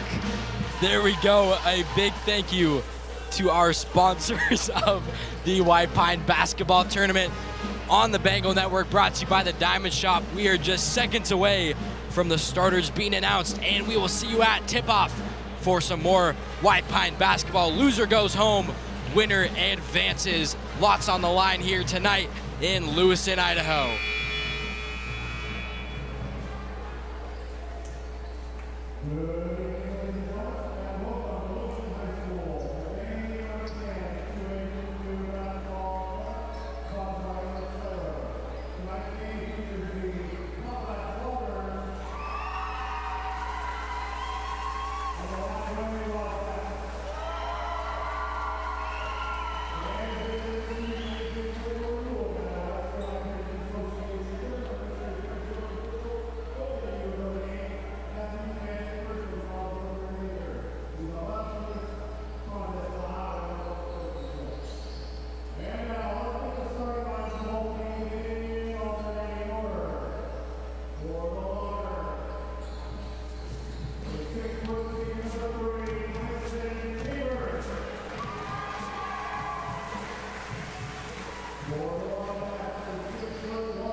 And before tip-off gets underway, a special thank you to Golden Steel with the $5 donation and Ryan Wessels with the $2 donation. All of your support is greatly appreciated. It helps us more than you think, and we are glad to provide this free stream for you, brought to you by the Diamond Shop. And we're set for a great game. It should be a very good one. Two pretty evenly set teams. I feel like it's gonna come out to the wire on this one. And it seems like we have a technical to start the game. I'm not sure what that's from. I'd assume probably being on the rims in warm-up. Typically when you see technicals before the game, that's what it's from. And sometimes, I know it happened to me back in my days, freshman basketball. If you get your scoring, if your scorebook is off, that could result in technical free throws That too. is also correct. So could be either one of those. Either way, Potlatch will start this game off up 2-0. And with the ball. And our apologies, we do have the score flipped on the scorebook, so we'll get that fixed as soon as possible. So it is Loggers with 2 and Lapwai with 0. So Loggers are gonna start with their points and the ball, but it's gonna be quickly turned over that time by Chittick. Chittick will start it. Now, here is Noriga. Noriga now on the far wing, now at the top of the key. Here's Kip in the corner, Noriga looking inside. There's George Smith back out. Corner 3 up, no good, misses everything. And Lovell is just gonna let that ball go out of bounds, and they'll take it underneath the hoop. Yeah, so we got two cousins taking the ball up the court right now. We got Everett and Chase.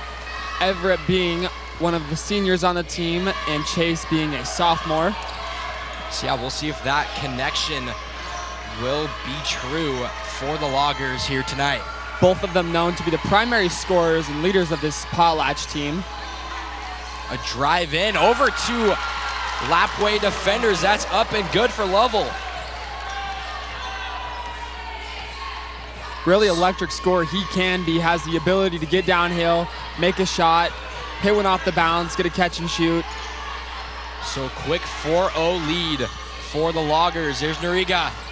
Bank 3 goes up and good. What time is it? Don't know if he called bank, but What time is it? Is the bank open? I don't know. I think it closes at around like 5, Oh, maybe. It's got open. It's 7, got I open don't back know. up. Yeah. Here's Lovell. Corner, right wing, no good. Battle for the basketball. They're gonna say last touched by a Logger. Looked like Mitchell might have been the last person to touch that one. So after that bank 3 from Noriga, Lapwai back in possession here. Looking right, gets it over to Kip. Kip at the top of the key, 3 up, no good. Nice, strong defensive rebound for Morris. Morris will hand it over to Lovell. Gives me flashbacks watching Vinny shoot that 3. Yeah, we played fusion basketball, some AAU basketball, and that shot's impossible to guard. It's all the way back near his right shoulder, and it's almost impossible to get a hand on that. And as hard as it is to guard, it is absolute butter with a spin move in, and it's no good, but rebound by George Smith, and it's off him, and it will be Potlatch basketball. Yeah, he's a very interesting player. When he's on, and no one can stop him. Just absolute flamethrower when he's on. You want to get a hand Yeah. down. I mean, absolutely shots to Mr. Kip when he is hot. absolutely. Lovell now driving right, gets a little handoff. Now top of the key, another handoff. Thought about the 3, gets it back to Lovell. Lovell's gonna drive in the middle, little floater up and good to right past his defender. A good 2 for Lovell. Kip looking to respond. Only 1-3 from Lapwai. And the only source of scoring so far. Kip putting on a nice little dribble move, but that ball is gonna get turned over in a full head of steam for Morris. Morris colliding, and it looks like it might be okay, but into the hands of Kip. So maybe a little sloppiness so far here in this first quarter. That lane no good. Mitchell with the full head of steam grabbing that board. Last touch by a Logger. It will be Lapwai basketball, so a lot going on in a short period of time. Yeah, a lot of contact down here on that drive by Morris. Surprised there was no call. Chambers just threw it back, not to really anyone in particular. And then George Smith there gets a layup on that inbound. So Yeah. Lapwai had little momentum after a few Potlatch buckets. Yeah, nice, easy bucket. George Smith using his size in the paint. Easy 2. Lovell trying to respond. Picked up his dribble, gets it over to Mitchell on the left wing. He's gonna drive, a little handoff to Morris. Morris is gonna drive into the free throw. Lovell's gonna reset. Lovell with a little step back. Morris at the top of the key for 3, no good. Is just a little strong, but a nice offensive rebound. And a mid-range jumper in the corner is way strong. And Kip with a long heave and a perfect dime, just a missed lay-in from McCormick. So here's Lovell. Almost a handoff, but a mid-range jumper. He's double teamed, and that will be a jump ball. So between Lovell and Pappen, jump ball called. A lot going on there. A lot of fast breaks, a lot of opportunity to score, not a lot of conversions. Just seems like a lot of jitters so far here. Lots on the line again. Loser does go home. George Smith with a nice post move, unable to finish. Rebounded by number 15 of the Loggers, Lovell. And yeah, definite travel there from Chambers. I was going to say, if the ref didn't, that would have been an interesting call. But they got it, and it will be Lapwai basketball. Yeah. So Lapwai, I think, might win the fan battle, but Potlatch wins the band battle, and then Lapwai wins the cheerleader battle. So pretty even fan base so far. And Pappen's three is no good, and that is rebounded by Lovell. And, you know, we're really here to see who's going to win the basketball battle, because that's what, I think that's the most important one right now. Probably, yeah. And I don't know if you saw this, but I saw Chambers hit the deck right here. I'm not sure what about. And then he got up and was asking the official something. Yeah, didn't quite see that, but Lovell with a nice post move inside. Up and under, yeah. Great move by the point guard. Here's Noriega now. Maybe a little handoff, but it'll be looking for Pappen, and that is disrupted by Morris. Morris will hand it over to Lovell. No one's stopping Lovell, and he's just gonna take it all the way. And he is finally touched, but just as he takes that lay-in, count it, and the foul. I was a little surprised to see that one was a shot foul. I thought he was gonna call that on the ground, but Mr. Potter really believed that was on the shot.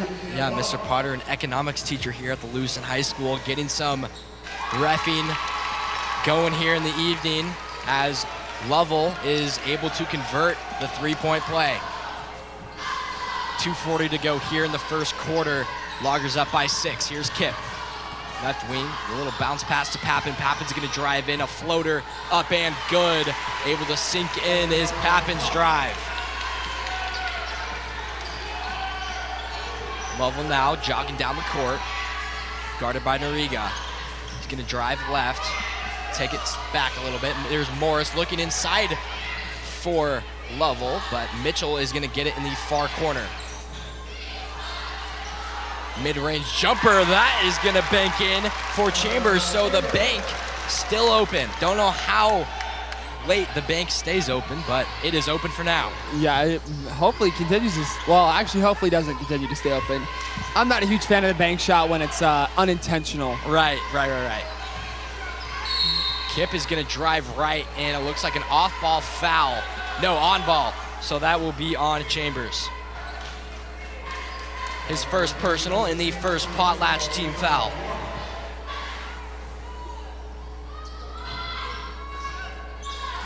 Kip taking the ball out of bounds. Looks for Pappen in the near side corner for 3. Misses everything once again. And Noriega with the long board, looking inside to Pappen. No. Battle for the rebound falls into the hands of Mitchell. Mitchell will hand it back to Lovell. Lovell gonna slow things down and get something going for the Loggers. Loggers gonna drive right, mid-range jumper, rattles home. Lovell creating a shot for himself. Good pull-up jumper, leads to a timeout call by Lapwai. And the Potlatch fans are on their feet. They love what they're seeing. Potlatch up 15-7. And this timeout brought to you by Story Family Medicine. Story Family Medicine is a direct primary care clinic located in Moscow, Idaho, serving the Palouse. Founded by Dr. Rod Story, a board-certified family physician with 18 years of diverse medical experience, including emergency room, hospital, hospice, and nursing home care. The clinic emphasizes on personalized and accessible health care. Big shout out to Story Family Medicine for sponsoring the Bengal Network for some White Pine basketball, brought to you by the Diamond Shop.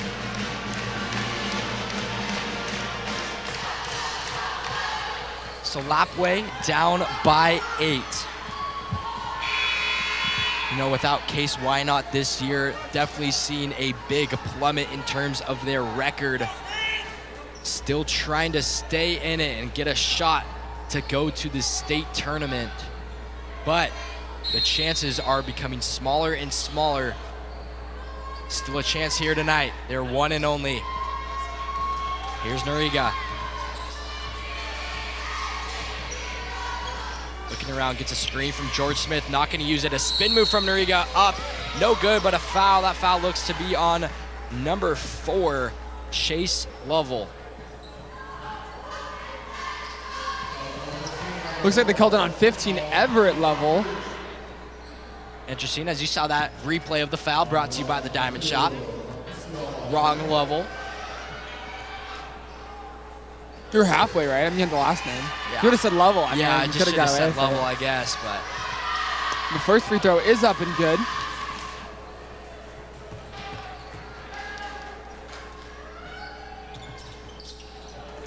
going 2 for 2 is Noriega.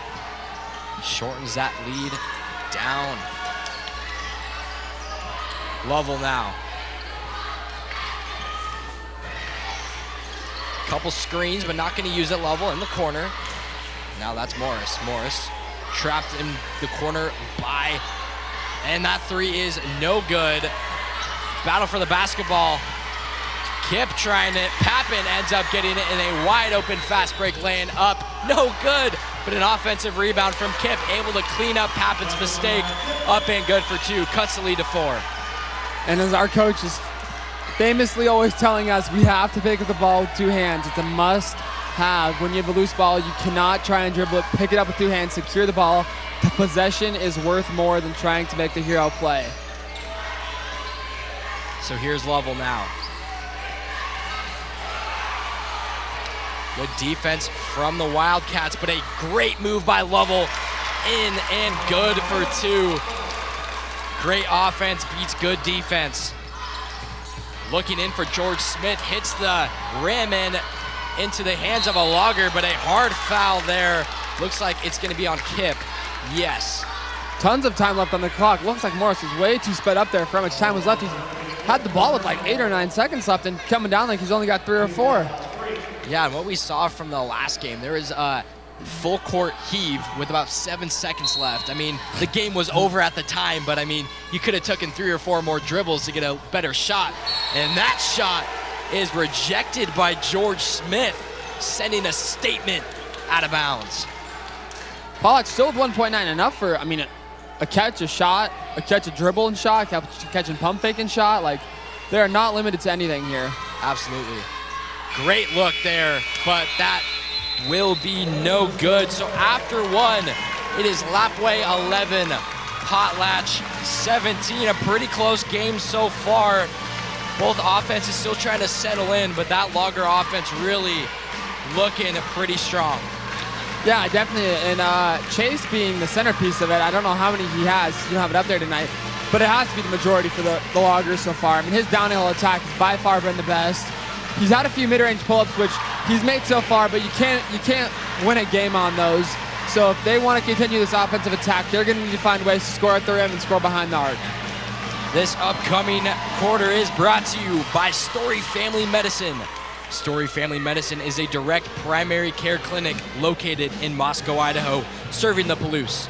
Founded by Dr. Rod Story, a board-certified family physician with 18 years of diverse medical experience, including emergency room, hospital, hospice, and nursing home care.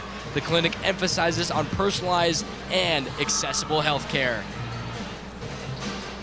So yeah, we'll see if the Wildcats are able to shut down number 4 Chase Lovell, only the junior. And the Loggers will start off with the ball here in the second quarter. Lovell calling a play out for his teammates now. Drives right, hands it over to Mitchell. Now at the top, the key to Lovell. Back to Lovell. Looking inside. Up over to Morris. A nice lob to Lovell. Double teamed in the paint. Ball was sandwiched between the 2 arms. Lovell wide open in the corner, but took 1 too many steps. Maybe a gather step. I don't really know what that's called, but definite travel there. Looks like a lot of offense right now is just Level to level to Morris to level to level to Morris to level to level. It's just this three-way back, forth, back, forth, back, forth. So we'll see if they can distribute the ball. Little ball movement is just so key. Kip loses the ball, falls into the hands of McCormick. McCormick get a little bounce pass to Pappin. Looks like a foul will be on the ground. It'll be on number Mitchell. Yep. So Brody Mitchell committing the first foul of the second quarter. His first. Kip now, top of the key, drives in. That floater is no good. And a strong rebound by Chambers. Lovell now. Little whip pass into Morris. And then another block shot for George Smith. Morris able to get back in possession. Pump fake from Morris, back to Lovell. Lovell's gonna drive back out to Lovell. Here's Lovell, gonna drive in on a little double team. Morris for three, no. Lovell tried to save the ball, and no doing there. Yeah, as you mentioned before, the only names I announced was Morris and Lovell. Morris, Lovell, Morris, Lovell. I mean, Exactly. it's what you hear offensively. Between Chambers and Mitchell, those two love to grab rebounds and foul, but well, I don't know about fouling. There hasn't been too many fouls, but they're doing a whole lot of cardio out there, not a whole ton of basketball. Exactly right. So Wheeler checks into the game. Kip with a three, no. So Kip not able to get hot quite yet, but George Smith gets the offensive rebound, no good. And Mitchell is able to snag it for the Loggers. A one-handed push from Lovell inside to Chambers. That is no good. And didn't see, it looks like it'll be Logger basketball. So that time Chambers with the shot attempt. Lane unsuccessful. Need to get the ball out of bounds. Almost approaching the 5 seconds, but a deep two from Morris. Nothing doing there. Yeah, you don't love that shot. You take it if it's open. I mean, it was a little open, but you probably could have got something better out of the offense possession than a deep two. Yeah, I mean, if you take one step back, maybe even a half of a step back, you have a three. Considered the worst shot in basketball, but when it is open, you're gonna take it. But yeah. I mean, I can't say a lot. I mean, if it's open, I'm taking it. But ended up in a missed shot, but Loggers got right back into it. Lovell looking over to Mitchell. Mitchell wide open. Oh, and he doesn't Wheeler take it. Able to squash the separation. Morris now looking inside. Chambers is blocked. 3 blocks so far by George Smith. Kip gonna drive from Chambers. Back out, Noriega. Noriega thought about the 3, but he's gonna drive in. Double teamed. No offensive foul. They're gonna call a blocking foul that time on number 15, Everett Lovell. Yeah, and I think the foul was on Lovell. Well, I'm trying to think who's it on. It's a player who's 3. I have Chambers. They called it on Chambers, but I think Lovell was set for set for the block, but they had him not Lovell, but Chambers on the arm, on the side of him, not that initial front contact that it looks like there's a block or the charge. That wasn't the call. I believe one of the officials showed the on the arm call, which is from Chambers on the side of him. Yeah, that does explain it, because it really looked like Lovell was set, and Yes, that was going to be an offensive foul. So that correction there. This time out brought to you by Boyer Gravel. Boyer Gravel is a family-owned and operated business in the Lapwai area. For 47 years, we have delivered gravel all over the area to the Lewis-Clark Valley and all the surrounding communities. Give us a call Monday through Friday from 7 to 5, and we will give you a price and put you on the schedule. No job too big or too small. Give us a call at 208-843-2551.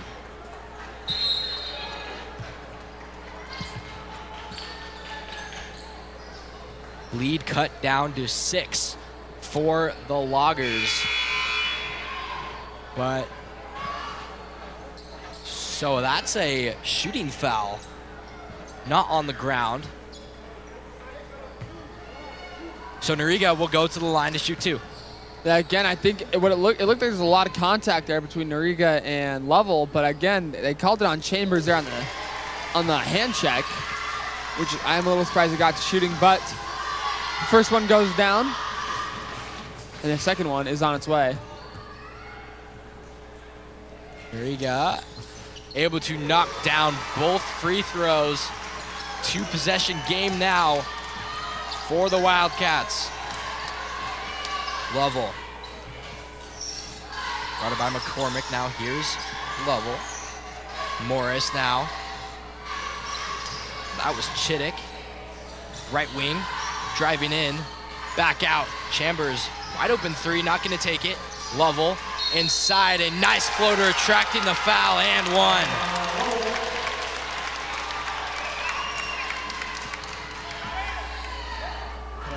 Maybe extended his back a little bit to attract that foul, but either way, he and got it it, and it's a great move. And you know, maybe I'll just put my foot in my mouth a little. You can't live on those, but he seems to be doing just fine doing it. Yeah, And you know, if it ain't broke, don't fix it. exactly right. You see that move a lot in the NBA. I haven't watched the NBA in a couple years, but I remember, you know, James Harden with those type of, you know, extending your body, trying to get that contact. Just kind of reminded me of James Harden's drives, but Yeah. Kip driving right, a nice spin move on Chambers, up and good for two. Nice slithery finish from Kip. Lovell now, Loggers up by 5. Morris wide open in the corner. Got stopped, triple team by Wildcat, battle for the basketball. And it will fall into the hands of Kip. Noriega now leading the way. No numbers for the Wildcats, but Noriega will take that. No travel call. Don't know if he took one too many steps. Looked a little awkward, but that got in for It two. looked awkward, but he had the hop step into the step through. I think it was legal if he did it fast enough. You know, the refs didn't call it, so I guess it's not. It's like that. I mean, what? Yeah, the refs, you have the best. They got the whistle. They got the best view. Yeah, they got the best view. They've got the certificate. They're certified, and that foul on the Wildcat number 33. No, excuse me, 34, George Smith. 34. He's going for another block there after he's already had 3, and it looks like Yeah. he just got binged for 1. So the older Everett level will be shooting the free throws. And correction, the Everett connection is not brothers, it is cousins. Yes. I made the connection that they were brothers on Saturday, got corrected, cousins. And I Second believe free it's their throw's good. grandpa that also helps that is an assistant coach. Well, the Lovell connection definitely is strong. Chase Lovell is quite the player. Very fun to watch. Wheeler now gets it over to Conan. Scrappy basketball there. Noriega over Lovell, and that will fall into the hands of Conan. Conan now looks like he got fouled on the ground. They're gonna say that foul's on number 3, Tyson Chambers. His third, not halftime yet. It Wow. looks like Morris will probably come check in for him. Yes, so he will likely not see the court until the second half. And George Smith now, Kip with another 3. That is way off. And that is a long rebound by Noriega. Noriega, George Smith posting up Lovell, but back out to Noriega. Wheeler now at the top of the key. Conan gonna drive in the middle. Wheeler now has crossover spin move, but into the hands of Noriega. Noriega inside, some traffic, and that's way off again. And a rebound for the Loggers. So after a long defensive possession, Potlatch gets it back on offense. Lovell with the drive in, gets it into the hands of the older Everett Lovell, and guess that worked for 2. Yeah, I don't think he meant to. I think he meant to go for a high pickup there. High pickup got tipped out of his hands and just ended up in his cousin's hands. Nice move there. Scoop and score for number 4, Tristan Conan. Lovell, 2:28 to go here in the first half. Nice lob pass there to Lovell. And Noriega gets it over to Conan. Conan gonna hand it over to Wheeler. Wheeler gonna drive baseline, but is fouled. On the ground foul called on Chittick. 4 team fouls for Potlatch, 1 more defensive foul, and the Wildcats will be in the bonus.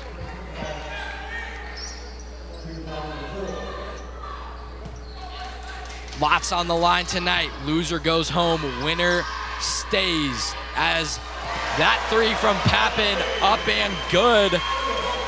One of the shortest leads for Potlatch, just at 2. It seems like Lapwai's been getting more shots than Loggers have. We don't have stats on us, but it seems like a lot of the Loggers shots are falling, but they're not getting a whole ton. Their turnovers and their inability to grab every loose ball seems to be favoring the Wildcats right now, which has caused Potlatch's lead to be shrunk down to only 2. Yeah, it just kind of seems like a little bit of a lid is on the Lapwai's rim. But Lovell looking inside, lots of contact. And they'll say no foul and a travel. So Logger fans clearly not happy with that call. I did see a lot of contact, but maybe that, I don't know. Yeah. It's just a I know lot the going Lapwai on in the fans paint. love it. Absolutely.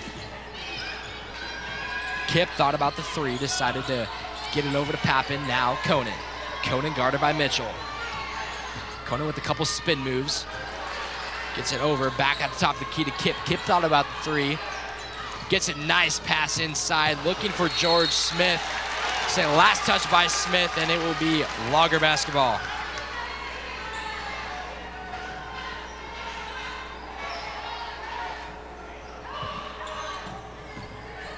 Wavel after the 1-man press from Barros. Lovell now looking inside, back out. Chittick for 3, no. Nice offensive rebound from Lovell. Oh, step back 3 for Morris, come on. So a little bit of an awkward shot that Morris has, but nothing but nylon there. Yeah. Doesn't look like he usually shoots those. Conan from beyond the arc gets a step inside. That too is no good. Long rebound from Lovell. Lovell over to Morris. Morris, nice little pump fake, up and good. So Morris 5 points in 2 possessions, just like that. Loggers up by 7. So a little bit of a surge of energy from the Loggers right before halftime.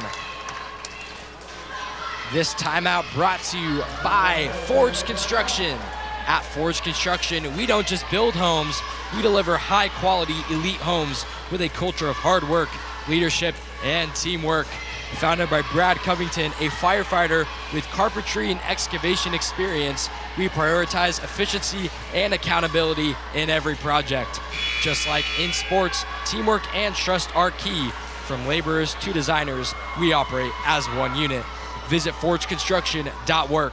That's correct, .work. So Morris having a great couple of possessions, 5 points in just a matter of seconds. Finds the Loggers up by 7. Kip double teamed into paint. Nice little spin move, fade away, goes up, no good, but a foul. Good job getting some contact there by Kip. It's going to bring him to the line, which will give them points if he can put them in without taking time off the clock, giving them the possibility of possibly another shot. But the Loggers will have the option for the last shot if they so choose.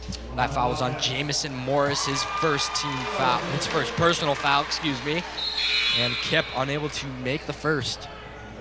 And here we have checking in for the Loggers is Hunter Redmond. His first time checking in, I believe. Yeah, I believe so. So we'll see if Kip can knock down his second. No. And a good defensive rebound from Lovell. So Loggers with the chance for a last second opportunity. Looks like the Loggers head coach is saying that is the game plan. Play usually starts at 10 seconds. And they're stalling a lot here. Lovell almost a step back. Morris need to get a shot up right here. Lovell way off. So a little interesting last play there. Led to an air ball from Lovell, but Loggers up by 7. Loggers are up by 7, and you know that wasn't an awful shot. It was an open, well, it was an open 3, but it was a 3.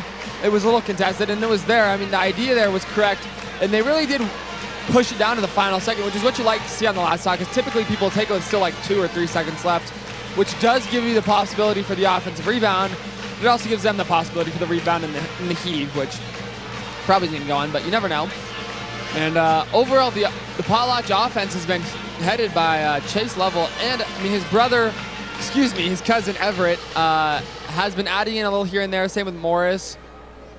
Other than that, I mean, you gotta say it's all level. It's all the younger level. And in terms of Lapwai, they've been doing a great job getting downhill, drawing contact, getting good shots. They have definitely been shooting at the rim a lot more than the Loggers have, and that's what you really want in these kind of grinder games, because you know shots will go in and shots will go out. But if you can get good shots, you know you can't ever be mad at yourself for taking good shots. Yeah, so we'll see how Lapwai responds after being down by 7. Before we take a break, just another thank you to Story Family Medicine, Boyer Gravel, and Forge Construction. You're going to hear some words for them during halftime, and we will get you geared for some second half action, and we will see you at the start of the third quarter. The Story Family Medicine is really different than your usual practice. It's a direct primary care clinic. You might not know what that means, but direct primary care is basically saying, how can we make the care between a doctor and a patient, the relationship, more simple so that it works better. Everything that you do when you see a doctor is really cared for by a single monthly fee. Growth means that we can be healthier all over.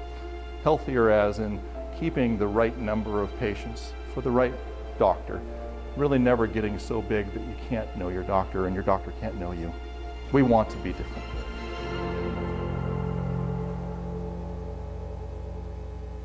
What do you think sets Forge apart from the competition? The environment and the quality of work that we produce.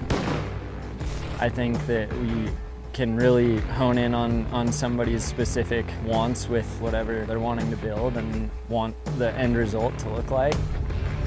It's really nice to have a group of people that work really well together, along with our project managers are really good at working with the customer as well. And I think it's a really special place to work, that's for sure.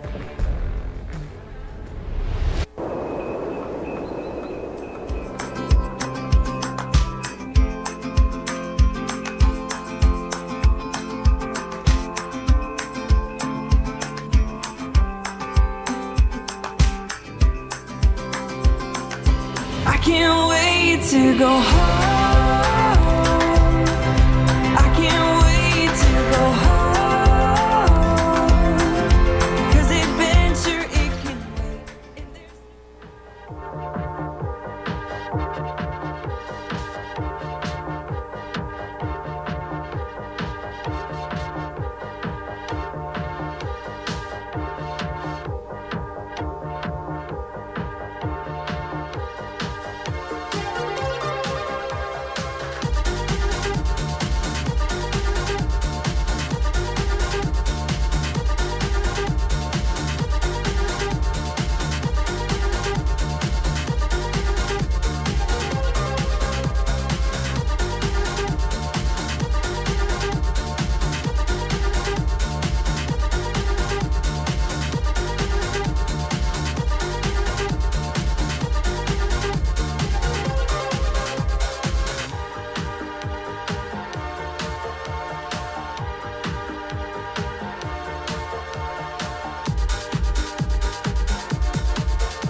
before we start this third quarter. This third quarter is brought to you by Boyer Gravel. Boyer Gravel is a family-owned and operated business in the Lapwai area. For 47 years, we have delivered gravel all over the area to the Lewis-Clark Valley and all the surrounding communities. Give us a call Monday through Friday from 7 to 5. No job too big or too small. Give us a call at 208-8432. So now it's in the near corner. Morris with the right wing three. That's just a little bit strong. Chambers tried to save that one, but it'll be out of bounds. Lapwai basketball.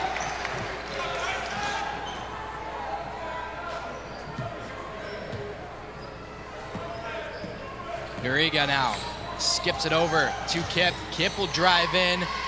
That no good. Nice one-handed snag from Chambers. Gives it to Lovell. Kip loves that spin move. He does.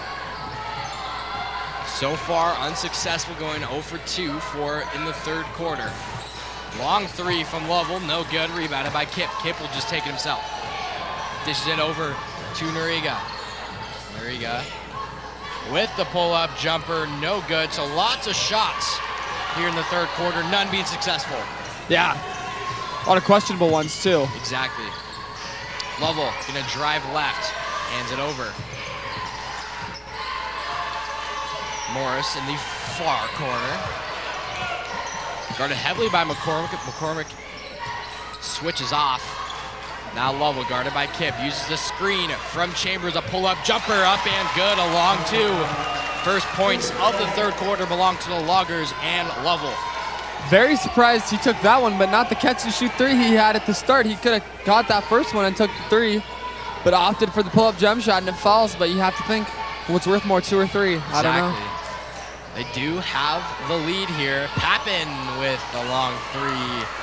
And it just kind of seems like the Wildcats are trying to get it all in one possession, not chipping away at the lead. And Pappin is going to foul Mitchell there. First foul of the game, of the third quarter, excuse me. Underneath the hoop is Lovell. Gets the ball to Mitchell. Mitchell with the far corner three. No, rattles out.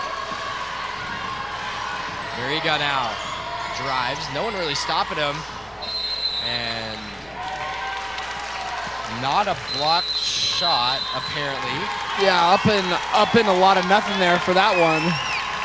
So a timeout called by Lapwai. This timeout brought to you by Forge Construction. At Forge Construction, we don't just build homes, we deliver high-quality elite homes with a culture of hard work, leadership, and teamwork. Founded by Brad Covington, a firefighter with carpentry and excavation experience, we prioritize efficiency and accountability in every project. Just like in sports, teamwork and trust are key. From laborers to designers, we operate as one unit. Visit forgeconstruction.work. That's correct, .work.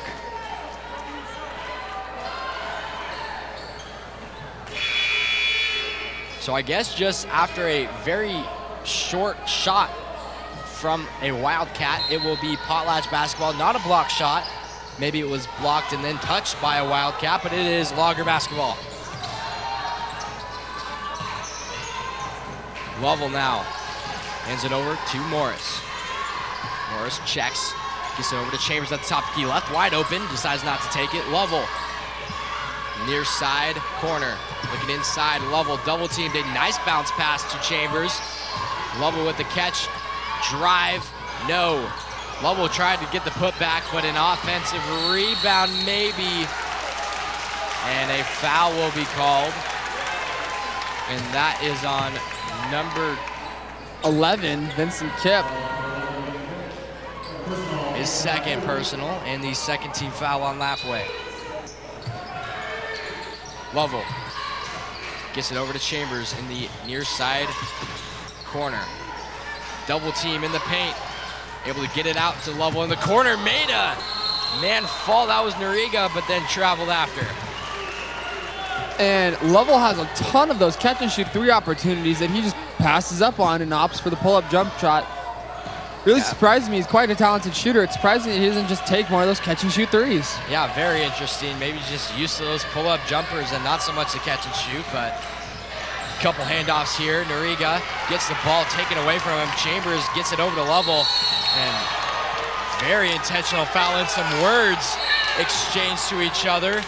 And looks like there's going to be 2 technical fouls called on both Noriega and Lovell.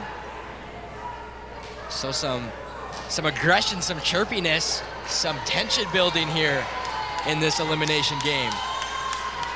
Gotta love it. You know, Potter a couple weeks ago showed me his Google Drive, and it's just files and files of his highlights. And what he loves, he does love to give these technical fouls. So we'll see if he's going to deliver 2 technicals or what the final decision will be. It looks like they have. So just okay, and then a double technical on Looks like they will have the double techs on Noriega and Lovell. So my question is, who's gonna end up with the basketball after the 2 technicals? It will still be Loggers basketball because there was a common foul before that. Got it. Okay.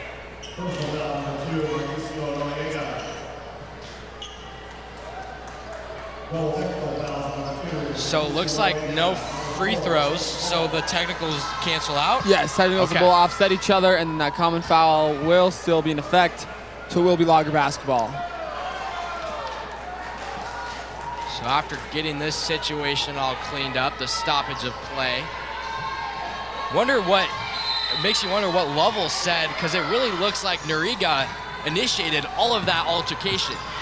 Yeah, trying to hide at all. That wasn't a play on the ball. It's straight up grabbed Lovell off the thing, and then seemed to immediately turn around and start talking. So I don't know what was said. I'm sure Lovell did say something, but it didn't appear that he did. So the ref must have saw something.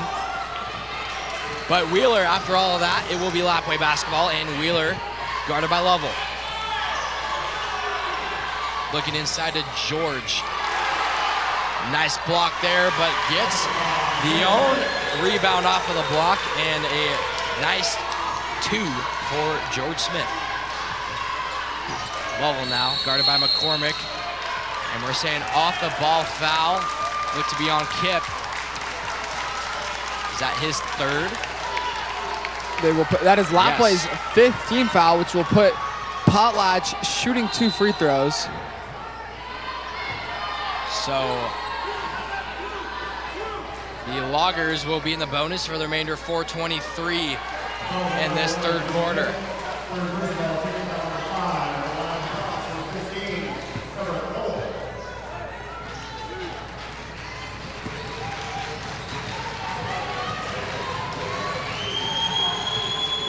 First shot from the older cousin Everett Lovell is good.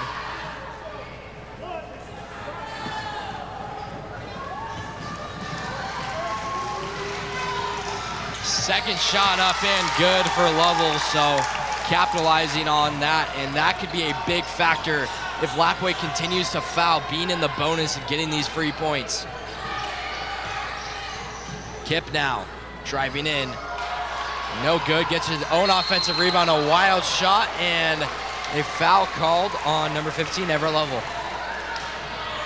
His 2nd personal and the 2nd team foul for the Loggers.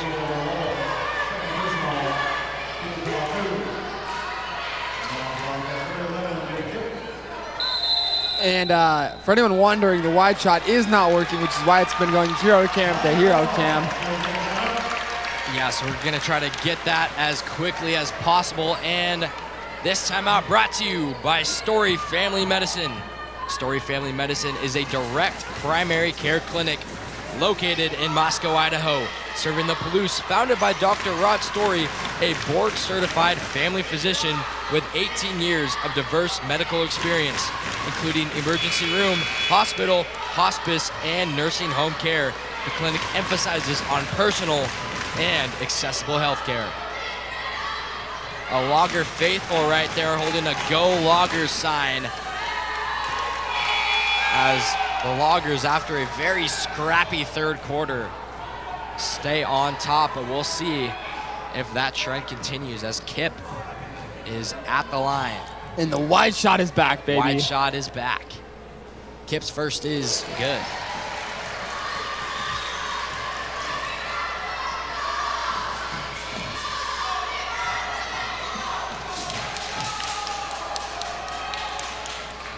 Kip's second shot up and sinks it. 2 for 2 from the line is Kip. And the Loggers, a little bit more of a narrow game here, down, up by 7. Lovell, guarded by McCormick. Top the key is Morris. Nice little step back, not gonna take the shot, but Mitchell's gonna take it. Morris now at the left wing. Stop. Looking inside to Lovell, and that is no good, but another foul that time on number 34, George Smith, his second personal. 6th team foul. Lovell to the line to shoot 2.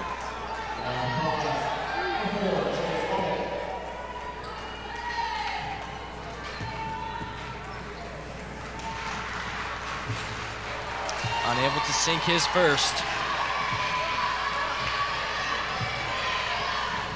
Just a reminder that this stream is absolutely free here on the Bengal Network on YouTube. And if you would so kindly like to support us, we do accept super chats, and that would help fund me and Parker's trip to Nationals BPA. It's in Orlando this year. So providing funding for that would be very helpful, but the Warriors Wildcats trying to get back into this game. Another air ball from Kip there, as McCormick trying to back up his defender, Morris. Pappen now, guarded by Mitchell. Pappen looks inside, and that's good. So a little sloppy offensive possession from Lapwai, ends in 2.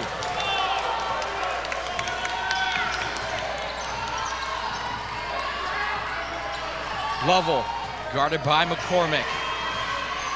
Matchup has been going back and forth all night long. Morris now.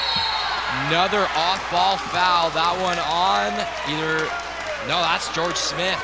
Thought that might have been on McCormick, but I thought it was on Kip. Kip was holding Chase, so it looks like there's a lot of contact going on. Everywhere. So that's the Lapwai's 7th team foul in the bonus. So even though it's an off-the-ball foul, it's still a free throw set for Lovell.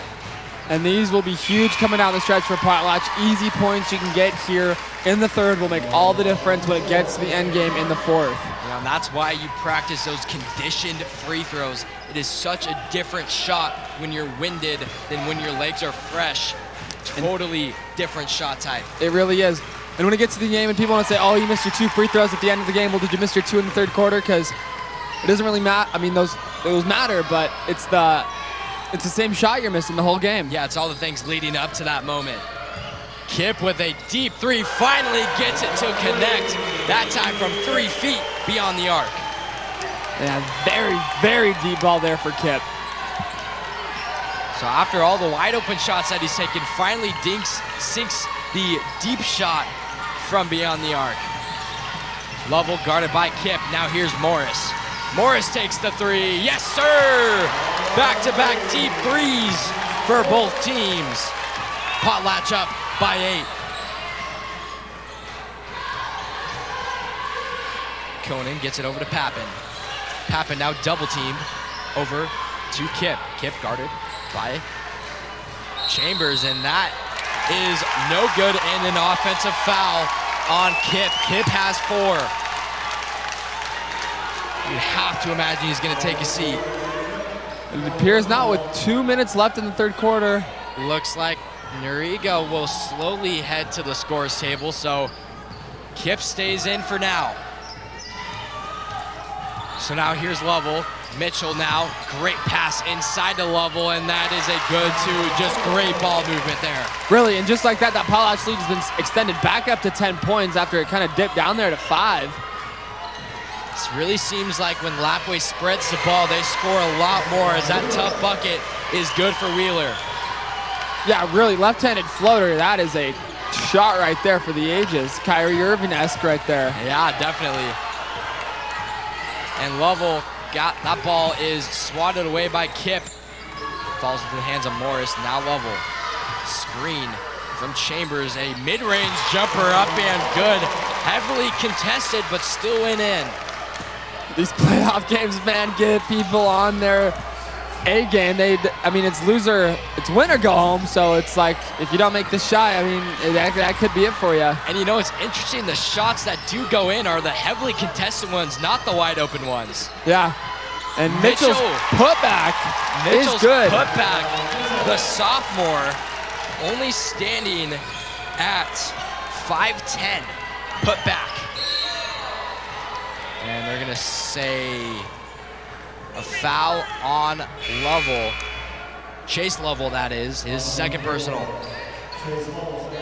3 team fouls. Kip will now take the bench. Yeah. It's interesting that they waited so long for Noriega to check in, because, I feel like if you're Potlatch, you're going to feed whoever Kip is guarding to just try and get that 5th foul. Yeah, just get him out the game. It'd be a huge break for Lapwai. He's very aggressive to score for the Wildcats, and even though he hasn't had a ton of buckets, those aggressive looks are probably not who you want to take him there at the end of the game. So here's Lovell with another chance for a last second shot, about 2 seconds between the shot clock and game clock. Heavy defense from Conan. Lovell able to create some separation. Shot would literally have to be at the buzzer to be the last shot of the game. Last shot of the third quarter. Lovell gets it over to Lovell. Top mid-range jumper. Up and good. So great defense by Mitchell there, not allowing the last shot to happen. 33-47, just like that. Potlatch up by 14. Really starting to shine in the last stages of the third quarter. Yeah, a few really tough buckets made there by both the Lovell brothers, and that just kind of extended that lead a little beyond what Lapwai could come back to answer with. Quite the turn of events, as it seemed like Lapwai was going on a little run there, matching Potlatch's shots, cut the lead down, and then Potlatch, what it looked like was on the low end of their shots, was starting on their way back up. Yeah, the third quarter was really neck and neck, except the last couple minutes. The Loggers really started to create some separation. So this fourth quarter, it's gonna come down to who can knock down the most shots, create the most looks, get the better ball movement. And it is sponsored by Forge Construction. At Forge Construction, we don't just build homes, we deliver high-quality elite homes with a culture of hard work, leadership, and teamwork. Founded by Brad Covington, a firefighter with carpentry and excavation experience, we prioritize efficiency and accountability in every project. Just like in sports, teamwork and trust are key. From laborers to designers, we operate as one unit. Visit forgeconstruction.work. That's correct, .work. Lovell's gonna have to go to work if he wants to maintain this lead for the Loggers. What Potlatch needs to focus on is to continue to score the ball, because I'm sure Lapwai will come down and make a few shots here down the stretch. It says Potlatch can sustain their lead by continuing to make shots. And I think a big thing for the Loggers could be these lengthy possessions that just demoralizes the Wildcat defense and can really get some momentum on their side. And that foul will be on Brody Mitchell, his second. So quick foul from the Loggers. Fresh shot clock for the Wildcats. And Kip taking the ball out of bounds. Looking, finds McCormick. McCormick now gets it to Pappin. Pappin guarded by Mitchell heavily. A little bit of contact, great hands by Mitchell, forces the dribble pickup. And back over to Noriega. Thought about the two, little spin move, nice pass over to the far side corner to Kip, and that too is no good. So Kip right back into the game with 4 personal fouls. Yeah, he's got 7 minutes to play. Let's see if he can keep his hands to himself. Morris now looking, finds Lovell. His mid-range, his 3 is no good. Now here comes the Wildcats. Noriega guarded by Lovell. A nice little spin move, but no good. Foul there. Again, Brody Mitchell with the foul. His third, team's second, so still pretty low on the foul count. But very early 2 fouls. Yes, very early. Kip with a wide open 3 at the top of the key is no good. Still pretty cold. Had that one long contested 3 that was good and hasn't had much from beyond the arc since. Lovell drives in, corner. Morris, step back, wide open 3, no. Rebounded by Pappin. So with all these defensive stops, Lapwai hasn't done anything offensively to shorten this lead. Riga, nice little floater. Just no one stopping him and just right past Lovell. Morris now looking up, looking for Mitchell, finds him. Gonna shove it over to Lovell. Lovell's gonna take his time here. No one guarding him. With a couple dribbles, McCormick poked the ball free, but got some contact with there. McCormick and Lapwai obviously not liking that call, but I do believe there was some contact there. Yeah, probably. At least it looked like enough to bang the call. So now here's Lovell. Handoff there, top the key. Lots of contact, nothing there. Yeah, really surprising that one didn't get called. McCormick still showing that aggressive defense with 3 personals. And they're gonna call a foul on Chambers. So wasn't that foul called on 3? So that would be Loggers. No, 5. Yes. So 5 on Lapwai, which is McCormick. And he will have 4th, yes. Wow. So McCormick and Kip out there with 4 personals. Have to imagine you'd ISO with McCormick or Kip just to attract that 5th.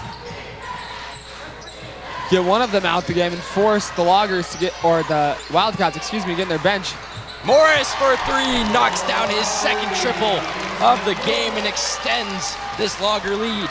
That is more than a 2nd triple of the game, but I appreciate that you think it's that. How many 3s has he had? Morris has at least 4 threes right Really? now. He has had an absolute flamethrower. I know it looks a little, it is unspecific. He's had 2 step back 3s in this game, but he has had at least 4 threes. Some sneaky 3s, I guess. So here's Lovell looking inside to Morris. Double team with the players who has 4 and 5, so one of them's out. You'd have to think, right? It's either Kip or McCormick. And so McCormick will be done for the night. And on his final game, what is he? Let's check. Number 5. No, he's only a sophomore. sophomore. McCormick with a good aggressive game. But his season maybe will fall short here. Lapwai down in this 4th, under 5 to go as Morris unable to connect with his first.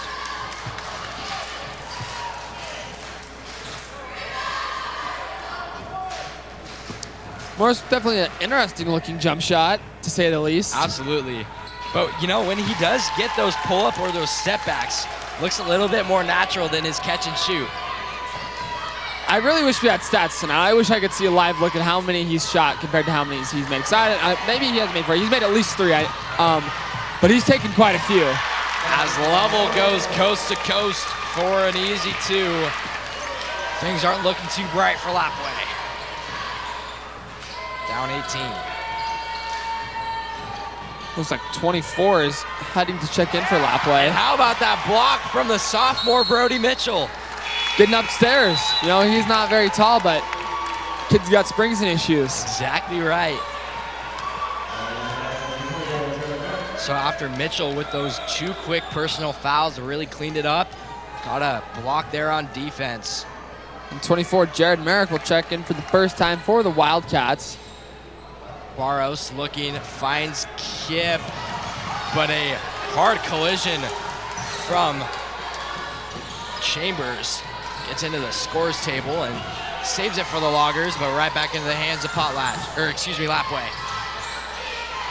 Riga with the last second chance, no good, rebounded by Lovell. A little awkward there going down. A heave there, and Mitchell leaves with a wide open 2. Fantastic transitional offense from the Loggers. And it all started with that whole court heave from Lovell, as that 3 is missing everything by quite a bit. Yeah, just one of those off games from Kip. We've seen him since 6th grade. He can have those hot games, and tonight is just not one of them. Yeah, I wish I could take one of these and place it back to about my 7th grade year when I was just getting a flamethrower put in my mouth at Jennifer Junior High School. Yeah, I remember those days. So it has been all Loggers here in this 4th quarter. Here's Morris now, hands it over to Mitchell, a fake handoff. Morris double teamed inside the paint. Lovell, and another wide open chance for Mitchell. That one no good, and put back 2 from Lovell, no good. Rebounded by Kip. One of the hardest shots to make in the game is a wide open layup. I can attest. Yeah, you just think about it too much, and you don't know what goes through the mind there. But yeah, just overthinking a shot definitely can hinder a shot. You get all sped up, and you never know. You don't know how hard you're shooting it, and there is another one for Morris. So a chance for a transitional bucket, no numbers, and just gonna take it, and Noriga kind of shoved it to Morris. A little extracurricular activity there, but foul will be on Lovell, his 3rd personal. Arguing about calls at this point seems a little petty. Exactly. It's a 20-point game with 2:30 left. It would take nothing short of a miracle for Lapwai to come ahead. There's been crazier things happen, but it would require them to score a little over about 3/4 of the points they've already scored. Potlatch has had a great offensive 4th quarter. That's when they created this separation through just joining us. It's been a very close game the first 3 quarters, but 4th quarter seems to be different. Double team from the Wildcats. Falls into the hands of Lovell. Looking inside in the corner. 2 Loggers to 3 Wildcats there. Lovell inside, and nice lay-in is up and good. So Lovell will go to the line to maybe convert the and 1. Foul is on number 23, Marcus Guzman, I believe his first time checking into this game, and a timeout will be called by the Potlatch Loggers. This timeout is brought to you by Boyer Gravel. Boyer Gravel is a family-owned and operated business in the Lapwai area. For 47 years, we have delivered gravel all over the area to the Lewis-Clark Valley and all the surrounding communities. Give us a call Monday through Friday from 7 to 5. We will give you a price and put you on the schedule. No job too big or too small. Give us a call at 208-843-2551. You know, Boyer Gravel located in Lapwai, but a Brock Boyer goes to Kendrick, so they're supporting both of those teams. Kendrick made it to the championship game. They'll be facing Kamei on Wednesday, so that will be an exciting one. Make sure you stick it here on the Bengal Network, brought to you by the Diamond Shop. Still plenty of White Pine basketball to be played. Games on Wednesday and Thursday. Winners of those games on Wednesday and Thursday do get a bid to the state tournament. Loser goes home. Winner advances here tonight. Looks like the Loggers will advance in this situation.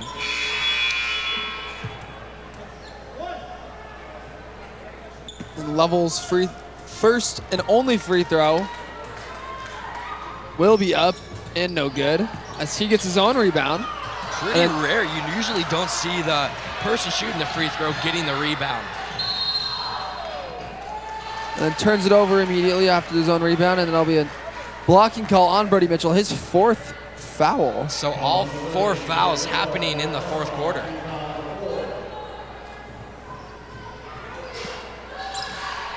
Here's a 3 from number 13, Michael Harris. Nothing there. Loggers enjoying this 20-point lead. You have to think a lengthy possession might be the situation here. A couple handoffs here and there.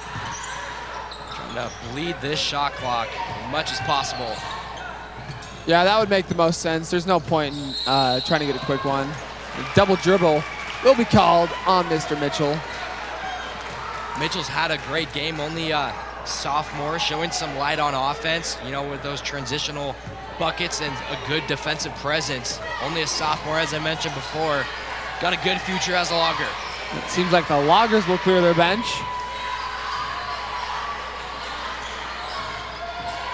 Drive in there, decides to hand it off. And a travel called there by Guzman. As the bench clears out for the Loggers, Loggers fans give a standing ovation to the starters on their performance tonight. Well-deserved standing ovation. Great fourth quarter performance that the Loggers had.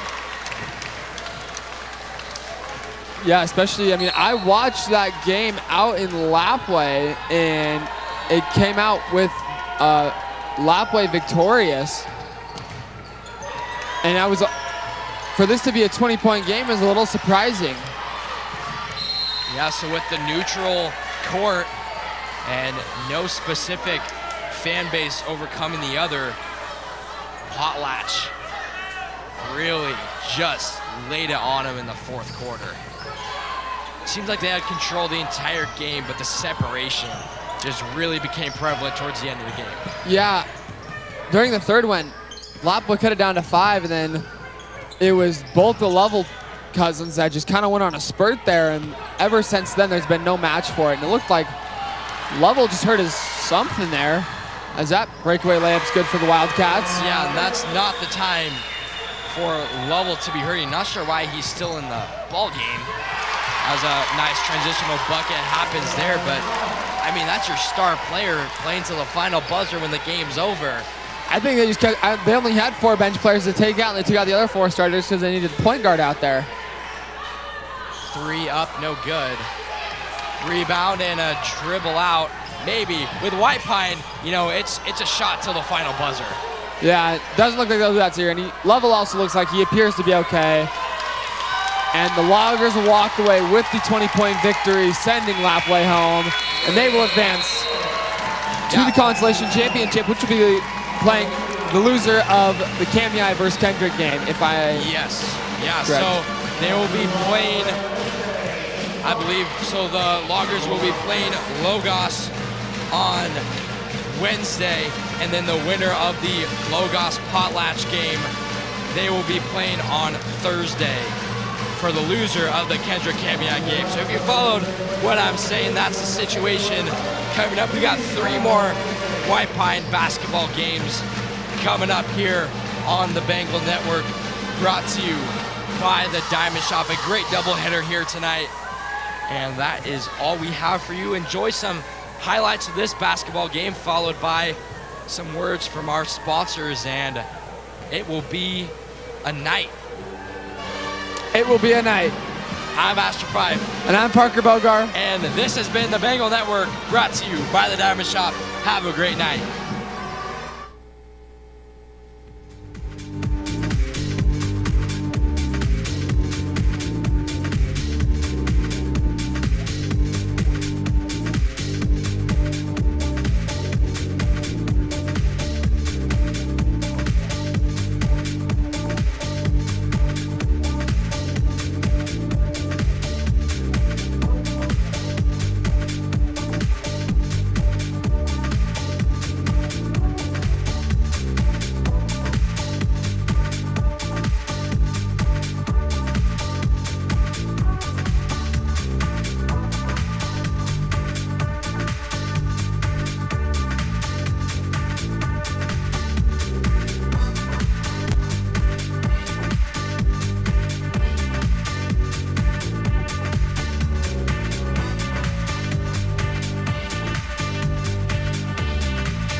The Story Family Medicine is really different than your usual practice. It's a direct primary care clinic. You might not know what that means, but direct primary care is basically saying, how can we make the care between a doctor and a patient, the relationship, more simple so that it works better. Everything that you do when you see a doctor is really cared for by a single monthly fee. Growth means that we can be healthier all over. Healthier as in keeping the right number of patients for the right doctor. Really never getting so big that you can't know your doctor and your doctor can't know you. We want to be different.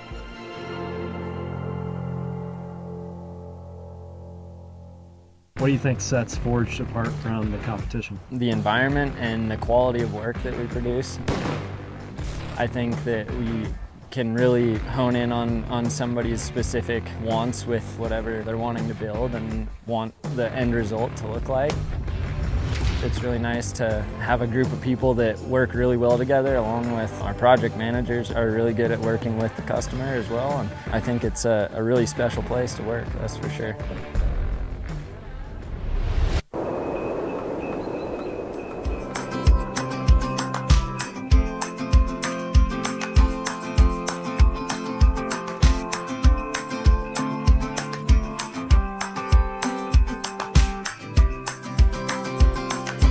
I can't wait to go home.